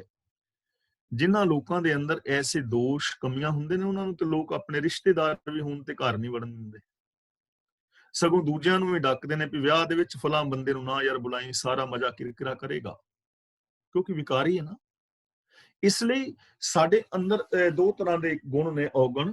ਇੱਕ ਉਹ ਜੋ ਸਾਡੇ ਆਤਮਿਕ ਜੀਵਨ ਵਿੱਚ ਸਾਥੀ ਨੇ, ਇਨਸਾਨੀਅਤ ਤੱਕ ਪਹੁੰਚਾਉਂਦੇ ਨੇ, ਸਾਨੂੰ ਰੱਬ ਤੱਕ ਪਹੁੰਚਾਉਂਦੇ ਨੇ, ਰੱਬ ਵਰਗਾ ਬਣਾਉਂਦੇ ਨੇ, ਮਹਾਨ ਬਣਾਉਂਦੇ ਨੇ, ਸਾਡੇ ਉੱਚੇ ਸੁੱਚੇ ਗੋਲ ਤੱਕ ਪਹੁੰਚਾ ਦਿੰਦੇ ਨੇ। ਕੁਛ ਤੇ ਉਹ ਕਰਮ ਨੇ, ਤੇ ਕੁਛ ਉਹ ਕਰਮ ਨੇ ਜੋ ਸਾਨੂੰ ਉੱਚੇ ਆਚਰਨ ਔਰ ਆਦਰਸ਼ ਤੋਂ ਡੇਗ ਦਿੰਦੇ ਨੇ। ਤਾਂ ਬਾਬਾ ਫਰੀਦ ਜੀ ਕਹਿੰਦੇ ਨੇ ਕਿ ਅਨੇਕਾਂ ਮਹਿਲ ਮਾੜੀਆਂ ਉਸਾਰਨ ਵਾਲੇ ਵੀ ਐਸੇ ਸੰਸਾਰ ਵਿੱਚ ਛੱਡ ਕੇ ਕੂਚ ਕਰ ਗਏ, ਔਰ ਸਾਰੀ ਜ਼ਿੰਦਗੀ ਉਹਨਾਂ ਨੇ ਇਹੋ ਜਿਹਾ ਸੌਦਾ ਕੀਤਾ ਜਿਹੜਾ ਆਤਮਿਕ ਜੀਵਨ ਜੀਣ ਦੇ ਵਿੱਚ ਸਹਾਇਕ ਨਹੀਂ ਸੀ, ਜੋ ਆਤਮਿਕ ਜੀਵਨ ਦਾ ਸਾਥੀ ਨਹੀਂ ਸੀ। ਫਰੀਦਾ ਖਿੰਥੜ ਮੇਖਾਂ ਅਗਲੀਆਂ, ਜਿੰਦ ਨਾ ਕਾਈ ਮੇਖ, ਵਾਰੀ ਆਪੋ ਆਪਣੀ ਚੱਲੇ ਮਸਾਇਕ ਸ਼ੇਖ। ਇਹ ਜੋ ਮੇਖਾ ਸ਼ਬਦ ਲਿਖਿਆ ਹੈ ਨਾ, ਮੇਖਾ ਅਸਲ ਸ਼ਬਦ ਹੈ ਮੇਖ, ਤੇ ਖੱਖੇ ਦੇ ਨਾਲ ਕੰਨਾ ਲਗਾ ਕੇ ਬਹੁਵਚਨੀ ਬਣਾਇਆ ਗਿਆ ਹੈ। ਜਦੋਂ ਕਿਸੇ ਸ਼ਬਦ ਨਾਲ ਕੰਨਾ ਲਾ ਕੇ ਬਹੁਵਚਨੀ ਬਣਾਈਦਾ ਤੇ ਉਹਦਾ ਉਚਾਰਨ ਨਾਸਕੀ ਹੋਏਗਾ। ਮੇਖਾਂ ਕਿੱਲ, ਮੇਖਾਂ ਟਾਂਕੇ। ਮੇਖਾਂ ਦਾ ਮਤਲਬ ਇੱਥੇ ਟਾਂਕੇ, ਤਰੋਪੇ। ਜਿਵੇਂ ਆ ਕੋਈ ਕਮੀਜ਼ ਫਟਦਾ ਤੇ ਅਸੀਂ ਟਾਂਕਾ ਨਹੀਂ ਲਾ ਲੈਂਦੇ, ਮੇਖ। ਖਿੰਥੜ ਦਾ ਮਤਲਬ ਗੋਦੜੀ, ਕਫਨੀ, ਜਿਹੜੀ ਕਿਸੇ ਫਕੀਰ ਨੇ ਪਾਈ ਹੁੰਦੀ ਹੈ। ਫਰੀਦ ਜੀ ਕਹਿੰਦੇ ਨੇ ਖਿੰਥੜ ਮੇਖਾਂ ਅਗਲੀਆਂ, ਕਿ ਇਹ ਵਿਸ਼ ਗੰਦਲਾਂ ਤਾਂ ਕਿਤੇ ਰਹੀਆਂ, ਇਸ ਆਪਣੀ ਜਿੰਦ ਦੀ ਵੀ ਕੋਈ ਪਾਇਆ ਨਹੀਂ ਹੈ, ਇਹ ਸਰੀਰ ਦੀ ਕੋਈ ਪਾਇਆ ਨਹੀਂ ਹੈ। ਬਾਬਾ ਫਰੀਦ ਜੀ ਕਹਿੰਦੇ ਨੇ ਇਹਦੇ ਨਾਲੋਂ ਤੇ ਨਕਾਰੀ ਜੀ ਗੋਦੜੀ ਦਾ ਜ਼ਿਆਦਾ ਇਤਬਾਰ ਹੈ, ਜਿਹੜੀ ਕਫਨੀ ਪਾਈ ਹੈ। ਉਹਦਾ ਜ਼ਿਆਦਾ ਇਤਬਾਰ ਹੈ ਕਿ ਇਹ 2-4 ਦਿਨ 10-20 ਦਿਨ ਮਹੀਨਾ ਕੱਢ ਜਾਏਗੀ ਟਾਂਕੇ ਲਾ ਕੇ। ਕਮੀਜ਼ ਫਟ ਜਾਏ ਨਾ ਤੇ ਉਹਨੂੰ ਟਾਂਕੇ ਲਾ ਕੇ ਕਹਿ ਸਕੀਦਾ ਵੀ 10-15 ਦਿਨ ਕੱਢ ਜਾਏਗਾ, ਮਤਲਬ ਉਹਦੀ ਮਨਿਆਦ ਹੈ ਨਾ। ਅਸੀਂ ਇਮਾਰਤਾਂ ਬਣਾਉਂਦੇ ਆ ਤੇ ਮਿਸਤਰੀ ਜਿਹੜੇ ਨੇ ਜਾਂ ਇੰਜੀਨੀਅਰ ਜਿਹੜੇ ਨੇ ਉਹਦੀ ਮਨਿਆਦ ਦੱਸਦੇ ਨੇ ਵੀ ਇਹ ਇਮਾਰਤ 100 ਸਾਲ 50 ਸਾਲ ਜਾਂ 200 ਸਾਲ ਤੱਕ ਇਹਦੀ ਮਨਿਆਦ ਹੈ। ਆ ਜਿਹੜੀਆਂ ਫਰਿੱਜਾਂ ਵਗੈਰਾ ਅਸੀਂ ਖਰੀਦਦੇ ਆ ਇਹਨਾਂ ਦੀ ਗਾਰੰਟੀ ਦਿੱਤੀ ਜਾਂਦੀ ਹੈ 5 ਸਾਲ ਦੀ 10 ਸਾਲ ਦੀ ਮਨਿਆਦ। ਤਾਂ ਬਾਬਾ ਫਰੀਦ ਜੀ ਕਹਿੰਦੇ ਨੇ ਜਿਹੜੀ ਮਾਮੂਲੀ ਜੀ ਗੋਦੜੀ ਪਾਈ ਹੈ ਨਾ, ਕਫਨੀ ਪਾਈ ਹੈ, ਜਿਹਨੂੰ ਬਹੁਤ ਸਾਰੇ ਟਾਂਕੇ ਲਾਏ ਨੇ, ਇਹਦਾ ਵੀ ਕੋਈ ਇਤਬਾਰ ਹੈ। ਖਿੰਥੜ ਮੇਖਾਂ ਅਗਲੀਆਂ, ਜਿੰਦ ਨਾ ਕਾਈ ਮੇਖ ਪਰ ਜਿੰਦ ਨੂੰ ਤੇ ਇੱਕ ਵੀ ਟਾਂਕਾ ਨਹੀਂ। ਕੀ ਪਤਾ ਕਿਹੜੇ ਵੇਲੇ ਡਿੱਗ ਪਏ। ਕੱਪੜਾ ਤੇ ਫਟਿਆ, ਉਹਨੂੰ ਟਾਂਕਾ ਲਾ ਕੇ ਜੋੜ ਲਿਆ। ਤੇ ਜੇ ਮੈਂ ਹੁਣ ਇੱਥੇ ਵਿਚਾਰ ਕਰ ਰਿਹਾ ਮੈਨੂੰ ਹਾਰਟ ਅਟੈਕ ਹੋ ਜਾਏ ਤੇ ਕੋਈ ਟਾਂਕਾ ਲਾ ਸਕਦੇ ਆ? ਸੜਕ ਤੇ ਜਾ ਰਹੇ ਆ, ਪਿੱਛੋਂ ਕੋਈ ਟਰੱਕ ਆ ਵਜੇ, ਉੱਤੋਂ ਦੀ ਲੰਘ ਜਾਏ, ਕੋਈ ਟਾਂਕਾ ਲਾ ਸਕਦੇ ਆ? ਮੌਤ ਕਦੋਂ ਆ ਜਾਏ ਕੋਈ ਇਤਬਾਰ ਨਹੀਂ। ਕਾਲ ਬਿਆਲ ਜੋ ਪਰਿਓ ਡੋਲੇ ਮੁਖ ਪਸਾਰੇ ਮੀਤ, ਹਰ ਵਕਤ ਮੌਤ ਇਹਦੇ ਨਜ਼ਦੀਕ ਹੈ, ਇਹਦੀ ਕੋਈ ਪਾਇਆ ਨਹੀਂ ਹੈ। ਵਾਰੀ ਆਪੋ ਆਪਣੀ ਚਲੇ ਮਸਾਇਕ ਸੇਖ। ਮਸਾਇਕ ਸ਼ਬਦ ਜਿਹੜਾ ਹੈ ਸ਼ੇਖ ਦਾ ਬਹੁਵਚਨ ਹੈ, ਕਈ ਸ਼ੇਖ, ਵੱਡੇ ਵੱਡੇ ਅਖਵਾਨ ਵਾਲੇ ਸ਼ੇਖ ਆਦਿਕ ਆਪੋ ਆਪਣੀ ਵਾਰੀ ਇੱਥੋਂ ਚਲੇ ਗਏ, ਸੰਸਾਰ ਨੂੰ ਛੱਡ ਗਏ। ਯਾਨੀ ਕੋਈ ਸ਼ੇਖ ਹੈ, ਬਾਦਸ਼ਾਹ ਹੈ, ਵਿਦਵਾਨ ਹੈ, ਪੜ੍ਹਿਆ ਹੈ, ਇਹ ਦੁਨੀਆ ਦੇ ਉੱਤੋਂ ਸਾਰਿਆਂ ਨੇ ਚਲੇ ਜਾਣਾ ਹੈ, ਕਿਸੇ ਨੇ ਵੀ ਇਸ ਦੁਨੀਆ ਤੇ ਸदैवी ਤੌਰ ਤੇ ਟਿੱਕੇ ਹੋਏ ਨਹੀਂ ਰਹਿਣਾ। ਤਾਂ ਇੱਥੇ ਸਾਨੂੰ ਡਰਾਇਆ ਨਹੀਂ ਜਾ ਰਿਹਾ, ਮੌਤ ਦਾ ਭੈ ਨਹੀਂ ਦਿੱਤਾ ਜਾ ਰਿਹਾ, ਨੈਗੇਟਿਵਿਟੀ ਨਹੀਂ ਪੈਦਾ ਕੀਤੀ ਜਾ ਰਹੀ, ਸਗੋਂ ਸਾਨੂੰ ਸਮਝਾਇਆ ਜਾ ਰਿਹਾ ਕਿ ਦੇਖੋ ਬਈ ਏਡੇ ਏਡੇ ਵੱਡੇ ਬਾਦਸ਼ਾਹ, ਰਾਜੇ, ਵਿਦਵਾਨ, ਪੜ੍ਹੇ, ਜੋ ਵੀ ਇਸ ਦੁਨੀਆ ਵਿੱਚ ਆਇਆ ਚਲਾ ਗਿਆ ਨਾ, ਤਾਂ ਕਿ ਤੁਸੀਂ ਜਾਂ ਮੈਂ ਟਿਕੇ ਹੋਏ ਰਹਿ ਸਕਾਂਗੇ? ਅਸੀਂ ਵੀ ਇੱਕ ਦਿਨ ਮਰਨਾ ਹੈ, ਤੇ ਜਦੋਂ ਮਰ ਹੀ ਜਾਣਾ ਹੈ ਤਾਂ ਜਿਉਂਦੇ ਤੇ ਨਾ ਮਰੋ, ਜਿਉਂਦੇ ਤੇ ਨਾ ਮਰੋ, ਰੋਜ਼ ਤਾਂ ਨਾ ਮਰੋ, ਆਪਣੀ ਜ਼ਮੀਰ ਤਾਂ ਨਾ ਮਰਨ ਦਿਓ, ਇਨਸਾਨੀਅਤ ਤਾਂ ਜ਼ਿੰਦਾ ਰੱਖੋ, ਆਤਮਿਕ ਜੀਵਨ ਤਾਂ ਜੀਵੋ। ਚੰਦ ਦਿਨ ਦੇ ਜੀਵਨ ਵਾਸਤੇ ਈਰਖਾ, ਦਵੈਸ਼, ਵੈਰ, ਵਿਰੋਧ, ਜਾਤੀਵਾਦ, ਲੜਾਈ, ਫਸਾਦ, ਦੰਗੇ ਕਿਉਂ, ਬੇਇਤਬਾਰੀ ਕਿਉਂ? ਚੰਗੀ ਜ਼ਿੰਦਗੀ ਜੀਵੋ। ਤਾਂ ਇੱਥੇ ਚੰਗੀ ਜ਼ਿੰਦਗੀ ਜੀਣ ਵਾਸਤੇ ਪ੍ਰੇਰਿਆ ਜਾ ਰਿਹਾ ਹੈ ਕਿ ਸਮਾਂ ਜਿਹੜਾ ਹੈ ਸੀਮਤ ਹੈ, ਮੌਤ ਨਿਸ਼ਚਿਤ ਹੈ, ਹਰ ਇੱਕ ਨੇ ਮਰਨਾ ਹੈ, ਇਸ ਲਈ ਚੰਗੀ ਜ਼ਿੰਦਗੀ ਜੀਵੋ। ਉਹ ਕਿਸੇ ਨੇ ਬੜਾ ਸੋਹਣਾ ਮੈਸੇਜ ਭੇਜਿਆ ਹੁੰਦਾ ਕਈ ਵਾਰੀ ਕਿ ਆਕੜ ਤੇ ਇੱਕ ਦਿਨ ਜਾਣਾ ਹੀ ਹੈ, ਜਿਉਂਦੇ ਤੇ ਨਾ ਆਕੜੇ ਫਿਰੋ, ਜਿਉਂਦੇ ਨਿਮ ਲੋ, ਥੋੜਾ ਸਿਰ ਨੀਵਾ ਕਰਕੇ ਕਿਸੇ ਨੂੰ ਫਤਿਹ ਬੁਲਾ ਲਿਆ ਕਰੋ। ਹੁਣ ਅਸੀਂ ਕਈ ਵਾਰ ਕਿਸੇ ਨੂੰ ਫਤਿਹ ਬੁਲਾਈਏ ਨਾ, ਆਪਸ ਵਿੱਚ ਅਸੀਂ ਦੇਖਦੇ ਹਾਂ, ਫਤਿਹ ਬੁਲਾਈਏ, ਗੁੱਡ ਮਾਰਨਿੰਗ ਵਗੈਰਾ ਕਹੀਏ, ਤੇ ਅਗਲਾ ਐਨ ਧੌਣ ਕੜਾ ਕੇ ਲੰਘਦਾ ਵੀ ਜਿਵੇਂ ਕੋਈ ਕਿੱਲੀ ਠੁੱਕੀ ਹੋਵੇ ਪਿੱਛੇ, ਨਹੀਂ ਸਿਰ ਨਵਾਉਂਦਾ। ਆਕੜ ਜਾਣਾ ਹੈ ਇੱਕ ਦਿਨ, ਬਿਲਕੁਲ ਚੰਗੀ ਤਰ੍ਹਾਂ ਆਕੜ ਜਾਣਾ ਹੈ। ਉਹ ਕਮੀਜ਼ ਕਮੂਜ ਪਾਉਣ ਲੱਗਿਆ ਫਿਰ ਬਾਹਾਂ ਪੁੱਠੀਆਂ ਸਿੱਧੀਆਂ ਕਰਨੀਆਂ ਪੈਂਦੀਆਂ ਨਾ, ਮੁਰਦਾ ਆਕੜਿਆ ਹੁੰਦਾ। ਤੇ ਜਦੋਂ ਆਕੜ ਹੀ ਇੱਕ ਦਿਨ ਜਾਣਾ ਹੈ ਤੇ ਉਦੋਂ ਆਕੜ ਲੈ ਦੇ, ਜਿਉਂਦੇ ਤਾਂ ਨਾ ਆਕੜੇ ਫਿਰੋ, ਨਿਮ ਲਓ ਥੋੜਾ। ਜਦੋਂ ਇੱਕ ਦਿਨ ਮਰ ਹੀ ਜਾਣਾ ਹੈ ਤਾਂ ਜਿਉਂਦੇ ਤੇ ਨਾ ਮਰੇ ਫਿਰੋ, ਆਪਣੇ ਅੰਦਰੋਂ ਜਿਉਂਦੇ ਤੇ ਇਨਸਾਨੀਅਤ ਨਾ ਮਰਨ ਦਿਓ। ਜਿਉਂਦੇ ਹੋ ਜਦੋਂ ਤੱਕ ਹੱਸੋ, ਜੇ ਜਿੰਦਾ ਹੋ ਤਾਂ ਜਿੰਦਾ ਦਿਲੀ ਦਾ ਸਬੂਤ ਵੀ ਦਿਓ। ਇਹ 84 ਲੱਖ ਜੂਨਾਂ ਮੰਨੀਆਂ ਨੇ ਨਾ ਆਮ, ਵੈਸੇ ਜ਼ਿਆਦੀਆਂ ਨੇ, 87 ਲੱਖ ਤਾਂ ਸਾਇੰਸ ਨੇ ਖੋਜ ਲਿਆ, ਤੇ ਗੁਰੂ ਜੀ ਕਹਿੰਦੇ ਨੇ ਕਈ ਕਰੋੜਾਂ ਨੇ, ਅਰਬਾਂ ਖਰਬਾਂ ਨੇ, ਇਹਨਾਂ ਦਾ ਕੋਈ ਅੰਤ ਨਹੀਂ ਹੈ। ਪਰ ਇਹਨਾਂ ਸਾਰੇ ਜੀਵ ਜੰਤਾਂ ਦੇ ਵਿੱਚੋਂ ਨਾ ਹੱਸਣ ਦਾ ਜਿਹੜਾ ਗੁਣ ਹੈ ਉਹ ਕਰੀਬ ਕਰੀਬ ਬੰਦੇ ਕੋਲ ਹੀ ਹੈ। ਖਿੜਖਿੜਾ ਕੇ ਹੋਰ ਆਮ ਜਾਨਵਰ ਨਹੀਂ ਹੱਸ ਸਕਦਾ। ਇਹ ਦਾਤ ਬੰਦੇ ਨੂੰ ਮਿਲੀ ਹੈ ਕੁਦਰਤ ਵਿੱਚ, ਹੋਰ ਨਹੀਂ ਨਾ ਕੋਈ ਹੱਸ ਸਕਦਾ। ਫਿਰ ਹੱਸ ਲਿਆ ਕਰੋ, ਮੁਸਕਰਾ ਲਓ, ਥੋੜਾ ਖੁਸ਼ ਹੋ ਕੇ ਜ਼ਿੰਦਗੀ ਜੀ ਲਓ। ਆਪਣੀ ਆਪਣੀ ਵਾਰੀ ਦੇ ਨਾਲ ਚਲੇ ਜਾਣਾ ਹੈ, ਇਸ ਲਈ ਇੱਥੇ ਸਾਨੂੰ ਚੰਗਾ ਜੀਵਨ ਜੀਣ ਦੀ ਪ੍ਰੇਰਨਾ ਦਿੱਤੀ ਜਾ ਰਹੀ ਹੈ।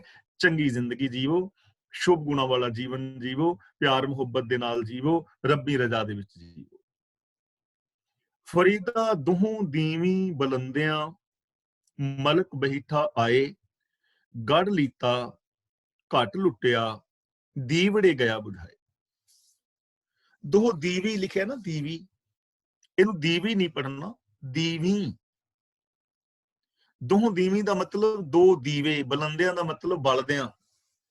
ਦੋ ਦੀਵੇ ਬਲ ਰਹੇ ਨੇ, ਦੋ ਅੱਖਾਂ ਜਗ ਰਹੀਆਂ ਨੇ, ਦੋ ਅੱਖਾਂ ਚਮਕ ਰਹੇ ਆ, ਦੋ ਅੱਖਾਂ ਵੇਖ ਰਹੀਆਂ ਨੇ, ਇਹ ਦੋ ਦੀਵੇ ਨੇ। ਆਮ ਹੁੰਦਾ ਨਾ ਚੋਰ ਹਨੇਰੇ ਵਿੱਚ ਆਉਂਦੇ ਨੇ, ਹਨੇਰੇ ਵਿੱਚ ਚੋਰ ਆਏ ਤੇ ਚੋਰੀ ਕਰਕੇ ਲੈ ਗਏ। ਬਾਬਾ ਫਰੀਦ ਜੀ ਕਹਿੰਦੇ ਨੇ ਤੇਰੇ ਦੋਵੇਂ ਦੀਵੇ ਬਲ ਰਹੇ ਹੋਣਗੇ, ਅੱਖਾਂ ਵੇਖ ਰਹੀਆਂ ਹੋਣਗੀਆਂ। ਮਲਕ ਬੈਠਾ ਆਏ, ਮਲਕ ਦਾ ਮਤਲਬ ਹੈ ਮੌਤ ਦਾ ਫਰਿਸ਼ਤਾ। ਇਸਲਾਮ ਵਿੱਚ ਮੰਨਿਆ ਜਾਂਦਾ ਹੈ ਕਿ ਕੋਈ ਮੌਤ ਦਾ ਫਰਿਸ਼ਤਾ ਆਉਂਦਾ ਹੈ ਲੈਣ ਵਾਸਤੇ। ਹਿੰਦੂ ਵੀਰ ਵੀ ਮੰਨਦੇ ਨੇ ਕਿ ਜਮ ਆਉਂਦੇ ਨੇ ਲੈਣ ਵਾਸਤੇ, ਔਰ ਜਮ ਦੀ ਸਵਾਰੀ ਹੈ ਝੋਟਾ, ਝੋਟੇ ਤੇ ਬਹਿ ਕੇ ਆਉਂਦੇ ਨੇ, ਉਹਨਾਂ ਦੀ ਮਨੌਤ ਹੈ। ਤਾਂ ਬਾਬਾ ਫਰੀਦ ਜੀ ਇੱਥੇ ਉਸ ਖਿਆਲ ਨੂੰ ਲੈ ਕੇ ਸਾਨੂੰ ਸਮਝਾ ਰਹੇ ਨੇ, ਦੋਹਾਂ ਦੀਵੀਂ ਬਲੰਦਿਆਂ ਮਲਕ ਬੈਠਾ ਆਏ, ਕਿ ਇਹਨਾਂ ਦੋਵਾਂ ਅੱਖਾਂ ਦੇ ਸਾਹਮਣੇ ਜਗਦਿਆਂ ਮੌਤ ਦਾ ਫਰਿਸ਼ਤਾ ਸਾਹਮਣੇ ਆ ਬੈਠੇਗਾ।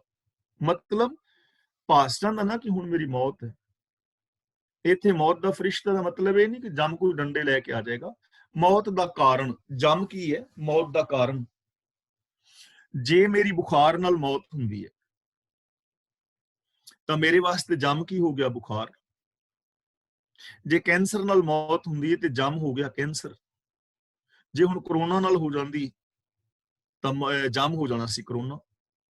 ਯਾਨੀ ਮੌਤ ਦਾ ਜਿਹੜਾ ਕਾਰਨ ਹੈ ਉਹਨੂੰ ਜਮ ਕਿਹਾ ਗਿਆ ਹੈ, ਪਹਿਲੀ ਗੱਲ।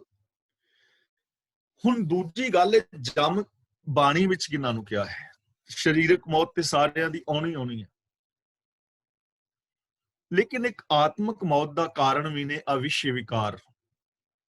ਜਿਹੜੀ ਚੀਜ਼ ਦੇ ਨਾਲ ਸਰੀਰ ਮਰ ਜਾਏ ਉਹਨੂੰ ਅਸੀਂ ਕਹਿ ਦਿੰਦੇ ਹਾਂ ਸਰੀਰਕ ਮੌਤ ਦਾ ਕਾਰਨ, ਜਮ ਆਦਿਕ ਜਾਂ ਜ਼ਹਿਰ ਜਾਂ ਵਿਸ਼ ਜਾਂ ਕੁਛ ਵੀ। ਤੇ ਜਿਹੜੇ ਕੰਮ ਕਰਨ ਦੇ ਨਾਲ ਜ਼ਮੀਰ ਔਰ ਇਨਸਾਨੀਅਤ ਮਰ ਜਾਏ ਉਹਨੂੰ ਵੀ ਬਾਣੀ ਦੇ ਵਿੱਚ ਜਮ ਕਿਹਾ ਹੈ। ਹੁਣ ਦੋ ਅੱਖਾਂ ਬੰਦੇ ਦੀਆਂ ਬਲ ਰਹੀਆਂ ਨੇ, ਦੋਹਾਂ ਅੱਖਾਂ ਦੇ ਨਾਲ ਵੇਖ ਰਿਹਾ ਹੈ, ਦਿਮਾਗ ਇਹਦਾ ਕੰਮ ਕਰਦਾ ਪਿਆ, ਲੇਕਿਨ ਇਹਦੇ ਸਿਰ ਤੇ ਜਮ ਆ ਬੈਠਾ। ਆਤਮਿਕ ਮੌਤ ਕਿਵੇਂ? ਸੱਚ ਨਹੀਂ ਬੋਲ ਰਿਹਾ, ਪਤਾ ਹੈ ਕਿ ਸੱਚ ਮੈਂ ਨਹੀਂ ਬੋਲ ਰਿਹਾ, ਸੱਚ ਦਾ ਪਤਾ ਹੈ ਪਰ ਬੋਲ ਨਹੀਂ ਰਿਹਾ, ਜਮ ਆ ਬੈਠਾ ਨਾ, ਅੱਖਾਂ ਖੁੱਲੀਆਂ ਨੇ, ਗਿਆਨ ਹੈ ਪਰ ਰਿਸ਼ਵਤ ਲੈ ਰਿਹਾ ਹੈ, ਰਿਸ਼ਵਤ ਕਿਸੇ ਗਰੀਬ ਤੋਂ ਵੀ ਮੰਗ ਰਿਹਾ। ਅੱਖਾਂ ਖੁੱਲੀਆਂ ਨੇ, ਗਿਆਨ ਹੈ, ਕੁਰਸੀ ਤੇ ਬੈਠਾ ਹੈ, ਪਰ ਜਮ ਆ ਬੈਠਾ ਨਾ ਮਨ ਦੇ ਵਿੱਚ, ਜਿਨੇ ਇਹਦੀ ਆਤਮਿਕ ਮੌਤ ਦਾ ਕਾਰਨ ਬਣ ਗਿਆ। ਬੇਗਾਨੀ ਧੀ ਭੈਣ ਹੈ, ਉਹਨੂੰ ਮਾੜੀ ਨਜ਼ਰ ਦੇ ਨਾਲ ਤੱਕ ਰਿਹਾ ਹੈ, ਅੱਖਾਂ ਤੇ ਖੁੱਲੀਆਂ ਨੇ, ਦੋਵੇਂ ਦੀਵੇ ਤੇ ਬਲ ਰਹੇ ਨੇ, ਪਰ ਅੰਦਰ ਜਮ ਆ ਬੈਠਾ ਨਾ। ਦੋਹ ਦੀਵੀਂ ਬਲੰਦਿਆਂ ਮਲਕ ਬੈਠਾ ਹੈ, ਆਤਮਿਕ ਮੌਤ ਇਹ ਜਮ ਆ ਬੈਂਦਾ ਤੇ ਕਰਦਾ ਕੀ ਹੈ ਫਿਰ? ਗੜ ਲੀਤਾ, ਇਹਦੇ ਗੜ ਦੇ ਉੱਤੇ, ਕਿਲੇ ਦੇ ਉੱਤੇ ਕਬਜ਼ਾ ਕਰ ਲੈਂਦਾ ਹੈ। ਦਿਮਾਗ, ਸੋਚ ਘੱਟ ਲੁੱਟਿਆ, ਇਹਦੇ ਆਤਮਿਕ ਜੀਵਨ ਨੂੰ ਲੁੱਟ ਲਿਆ। ਦੀਵੜੇ ਗਿਆ ਬੁਝਾਏ, ਇਹਦੇ ਗਿਆਨ ਦੇ ਦੀਵੇ ਵੀ ਬੁਝਾ ਦਿੱਤੇ। ਗਿਆਨ ਵੀ ਕਿਸੇ ਕੰਮ ਦਾ ਨਾ ਰਿਹਾ। ਹੁਣ ਗਿਆਨ ਦੇ ਦੀਵੇ ਆਪੇ ਬੁਝ ਗਏ। ਜਦੋਂ ਗਿਆਨ ਹੁੰਦਿਆਂ ਵੀ ਮੈਂ ਸੱਚ ਨਹੀਂ ਬੋਲਦਾ ਤਾਂ ਗਿਆਨ ਤਾਂ ਬੁਝ ਗਿਆ। ਆਤਮਿਕ ਜੀਵਨ ਦਾ ਜਿਹੜਾ ਘਾੜਾ ਸੀ, ਕਿਲਾ ਸੀ, ਉਹ ਲੁੱਟਿਆ ਗਿਆ। ਸੋਚ, ਗੜ ਲੀਤਾ, ਮੇਰੇ ਦਿਮਾਗ ਦੇ ਉੱਤੇ ਆਪਣਾ ਉਹਨੇ ਕਬਜ਼ਾ ਕਰ ਲਿਆ, ਬੁੱਧ ਦੇ ਉੱਤੇ, ਮੇਰੀ ਬੁੱਧੀ ਤੇ ਕਬਜ਼ਾ ਕਰ ਲਿਆ ਜਮ ਨੇ। ਬੁੱਧੀ ਹੁੰਦਿਆਂ ਸੁਣਦਿਆਂ ਜਮ ਆ ਬੈਠਾ ਔਰ ਉਹਨੇ ਗੜ ਲੀਤਾ, ਸਰੀਰ ਕਿਲੇ ਤੇ ਕਬਜ਼ਾ ਕਰ ਲਿਆ, ਸਰੀਰ ਤੋਂ ਕੰਮ ਉਹ ਕਰਾਏ ਜਿਹੜੇ ਮੌਤ ਵਾਲੇ ਨੇ। ਘੱਟ ਲੁੱਟਿਆ, ਆਤਮਿਕ ਜੀਵਨ ਨੂੰ ਲੁੱਟ ਲਿਆ। ਦੀਵੜੇ ਗਿਆ ਬੁਝਾਏ, ਤੇ ਜਾਂਦਾ ਹੋਇਆ ਦੀਵੇ ਵੀ ਬੁਝਾ ਗਿਆ, ਅੱਖਾਂ ਦਾ ਗਿਆਨ ਜਿਹੜਾ ਸੀ ਖਤਮ ਕਰਤਾ, ਗਿਆਨ ਵੀ ਖਤਮ ਹੋ ਗਿਆ। ਤਾਂ ਸਾਨੂੰ ਇੱਥੇ ਸਮਝਾਇਆ ਜਾ ਰਿਹਾ ਹੈ ਕਿ ਪਿਆਰਿਓ, ਜਿੱਥੇ ਸਰੀਰਕ ਮੌਤ ਹੋਣੀ ਹੈ ਉੱਥੇ ਸਾਡੀ ਆਤਮਿਕ ਮੌਤ ਵੀ ਹੋ ਰਹੀ ਹੈ। ਬੰਦਾ ਸੋਚਦਾ, ਸਮਝਦਾ, ਜਾਣਦਾ, ਬੁੱਝਦਾ, ਅੱਖਾਂ ਖੁੱਲੀਆਂ ਹੁੰਦਿਆਂ, ਦਿਮਾਗ ਹੁੰਦਿਆਂ ਵੀ ਇਹਦੇ ਉੱਤੇ ਜਮਾਂ ਨੇ ਕਬਜ਼ਾ ਕੀਤਾ ਹੋਇਆ ਹੈ, ਵਿਕਾਰਾਂ ਨੇ। ਇਹਦੀ ਸੋਚ, ਇਹਦਾ ਆਤਮਿਕ ਜੀਵਨ ਲੁੱਟਿਆ ਜਾ ਰਿਹਾ ਹੈ, ਖੁਸ਼ੀਆਂ ਲੁੱਟੀਆਂ ਜਾ ਰਹੀਆਂ ਨੇ, ਪਰਿਵਾਰ ਤਬਾਹ ਹੋ ਰਹੇ ਨੇ, ਮਿੱਤਰਤਾ ਵਿੱਚ ਦਰਾਰਾਂ ਪੈ ਰਹੀਆਂ ਨੇ, ਇਨਸਾਨ ਤੋਂ ਦੂਰ ਜਾ ਰਿਹਾ ਹੈ, ਗਿਆਨ ਦੇ ਦੀਵੇ ਬੁਝ ਰਹੇ ਨੇ। ਇਹਨਾਂ ਗਿਆਨ ਦੇ ਦੀਵਿਆਂ ਨੂੰ ਜਗਾਓ। ਹੁਣ ਅਗਲਾ ਬਚਨ ਕਰਦੇ ਨੇ ਕਿ ਜੇ ਤੁਸੀਂ ਔਗਣਾਂ ਦੇ ਨਾਲ ਜੁੜੇ ਰਹੋਗੇ ਤੇ ਫਿਰ ਕੀ ਹੋਏਗਾ? ਜੇ ਗਿਆਨ ਦੀ ਵਰਤੋਂ ਨਾ ਕਰੋਗੇ ਤਾਂ ਸਾਨੂੰ ਮਿਸਾਲਾਂ ਦੇ ਰਹੇ ਨੇ। ਫਰੀਦਾ ਵੇਖ ਕਪਾਹ ਹੈ ਜੇ ਥੀਆ, ਜੇ ਸਿਰ ਥੀਆ ਤਿਲਾਂ। ਇਹਨੂੰ ਤਿਲਾਂ ਬੋਲਣਾ ਹੈ, ਲੱਲੇ ਤੇ ਬਿੰਦੀ ਲਗਾ ਕੇ। ਤਿਲਾਂ ਦਾ ਮਤਲਬ ਤਿਲ। ਕਮਾਦੈ ਅਰ ਕਾਗਦੈ ਕੁੰਨੇ ਕੋਇਲਿਆਂ, ਮੰਦੇ ਅਮਲ ਕਰੇਂਦਿਆਂ ਇਹ ਸਜਾਏ ਤਿਨਾ। ਬਾਬਾ ਫਰੀਦ ਜੀ ਕਹਿੰਦੇ ਨੇ ਕਿ ਵੇਖ, ਮਨੁੱਖ ਨੂੰ ਕਹਿ ਰਹੇ ਨੇ ਵੇਖ ਹਾਲਾਤ। ਕਪਾਹ ਹੈ ਜੇ ਥੀਆ, ਵੇਖ ਕਪਾਹ ਦੇ ਨਾਲ ਕੀ ਬਣਿਆ। ਕਪਾਹ ਨੂੰ ਕਿਸੇ ਨੇ ਚੁੱਗਿਆ, ਚੁਗਣ ਤੋਂ ਬਾਅਦ ਉਹਨੂੰ ਵੇਲਣੇ ਵਿੱਚ ਵੇਲਿਆ ਤੇ ਰੂਹ ਨੂੰ ਅਲੱਗ ਕੀਤਾ, ਵੜੇਵੇਂ ਅਲੱਗ ਕੀਤੇ। ਫਿਰ ਉਸ ਕਪਾਹ ਨੂੰ, ਰੂਹ ਨੂੰ ਪਿੰਜਿਆ, ਫਿਰ ਉਸ ਰੂਹ ਨੂੰ ਕੱਤਿਆ, ਫਿਰ ਉਸ ਰੂਹ ਦੇ ਕੱਤੇ ਹੋਏ ਜਿਹੜੇ ਕੱਪੜੇ ਬਣਾਏ ਉਹਨੂੰ ਰੰਗ ਦੇ ਵਿੱਚ ਰੰਗਿਆ, ਉਬਾਲਿਆ, ਫਿਰ ਉਹਦਾ ਕੱਪੜਾ ਬਣਿਆ। ਫਿਰ ਉਹਨੂੰ ਕੈਂਚੀ ਦੇ ਨਾਲ ਕੱਟਿਆ, ਫਿਰ ਉਹਦੇ ਵਿੱਚ ਸੂਈਆਂ ਮਾਰ-ਮਾਰ ਕੇ ਸੀਤਾ ਤੇ ਫਿਰ ਉਹ ਕਿਸੇ ਦਾ ਸ਼ਿੰਗਾਰ ਬਣਿਆ। ਤਾਂ ਬਾਬਾ ਫਰੀਦ ਜੀ ਕਹਿੰਦੇ ਨੇ ਵੇਖ ਕਪਾਹ ਦੇ ਨਾਲ ਕੀ ਬਣਿਆ, ਕਿੰਨੀ ਸਜ਼ਾ ਹੈ ਨਾ, ਉਹਨੂੰ ਦੁੱਖ ਹੁੰਦਾ। ਜੇ ਸਿਰ ਥੀਆ ਤਿਲਾਂ, ਜਿਵੇਂ ਤਿਲ ਨੇ, ਤਿਲਾਂ ਦੇ ਨਾਲ ਕੀ ਬੀਤਦੀ ਹੈ। ਤਿਲਾਂ ਨੂੰ ਕੋਹਲੂ ਚ ਪਾਉਂਦੇ ਨੇ ਨਾ, ਤੇ ਤਿਲਾਂ ਦੇ ਵਿੱਚੋਂ ਤੇਲ ਕੱਢਣ ਵਾਸਤੇ ਪੀੜਿਆ ਜਾਂਦਾ ਹੈ ਤਿਲ, ਤਾਂ ਤਿਲ ਨਿਕਲਦਾ। ਦੇ ਵੇਖ ਤਿਲਾਂ ਦੇ ਨਾਲ ਕੀ ਬਣਿਆ, ਉਹ ਪੀੜੇ ਜਾ ਰਹੇ ਨੇ। ਕਮਾਦਾ, ਕਮਾਦ ਜਿਹੜਾ ਗੰਨਾ, ਉਹਨੂੰ ਪੀੜਿਆ ਜਾਂਦਾ ਨਾ। ਕਾਗਦ ਹੈ, ਕਾਗਦੇ ਦਾ ਮਤਲਬ ਕਾਗਜ਼, ਕਿਵੇਂ ਕਾਗਜ਼ ਤਿਆਰ ਕੀਤਾ ਜਾਂਦਾ। ਕੁੰਨੇ, ਕੁੰਨੇ ਦਾ ਮਤਲਬ ਮਿੱਟੀ ਦੀ ਹਾਂਡੀ, ਵਲਟੋਈ। ਮਿੱਟੀ ਦੀਆਂ ਵਲਟੋਈਆਂ ਹੁੰਦੀਆਂ ਸੀ ਨਾ ਪਹਿਲਾਂ, ਜਿਨ੍ਹਾਂ ਵਿੱਚ ਸਬਜ਼ੀ ਭਾਜੀ ਵੀ ਬਣਾਉਂਦੇ ਸੀ।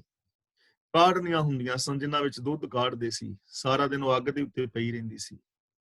ਤਾਂ ਦੇਖ ਹਾਂਡੀ ਦੇ ਨਾਲ ਕੀ ਹੋਇਆ ਤੇ ਕੋਲਿਆਂ ਦੇ ਨਾਲ ਕੀ ਵਾਪਰਦੀ ਏ। ਪਹਿਲਾਂ ਲੱਕੜ ਨੂੰ ਸਾੜਿਆ ਜਾਂਦਾ ਹੈ ਤੇ ਫਿਰ ਉਹਨਾਂ ਕੋਲਿਆਂ ਨੂੰ ਦੁਬਾਰਾ ਸਾੜਿਆ ਜਾਂਦਾ ਹੈ।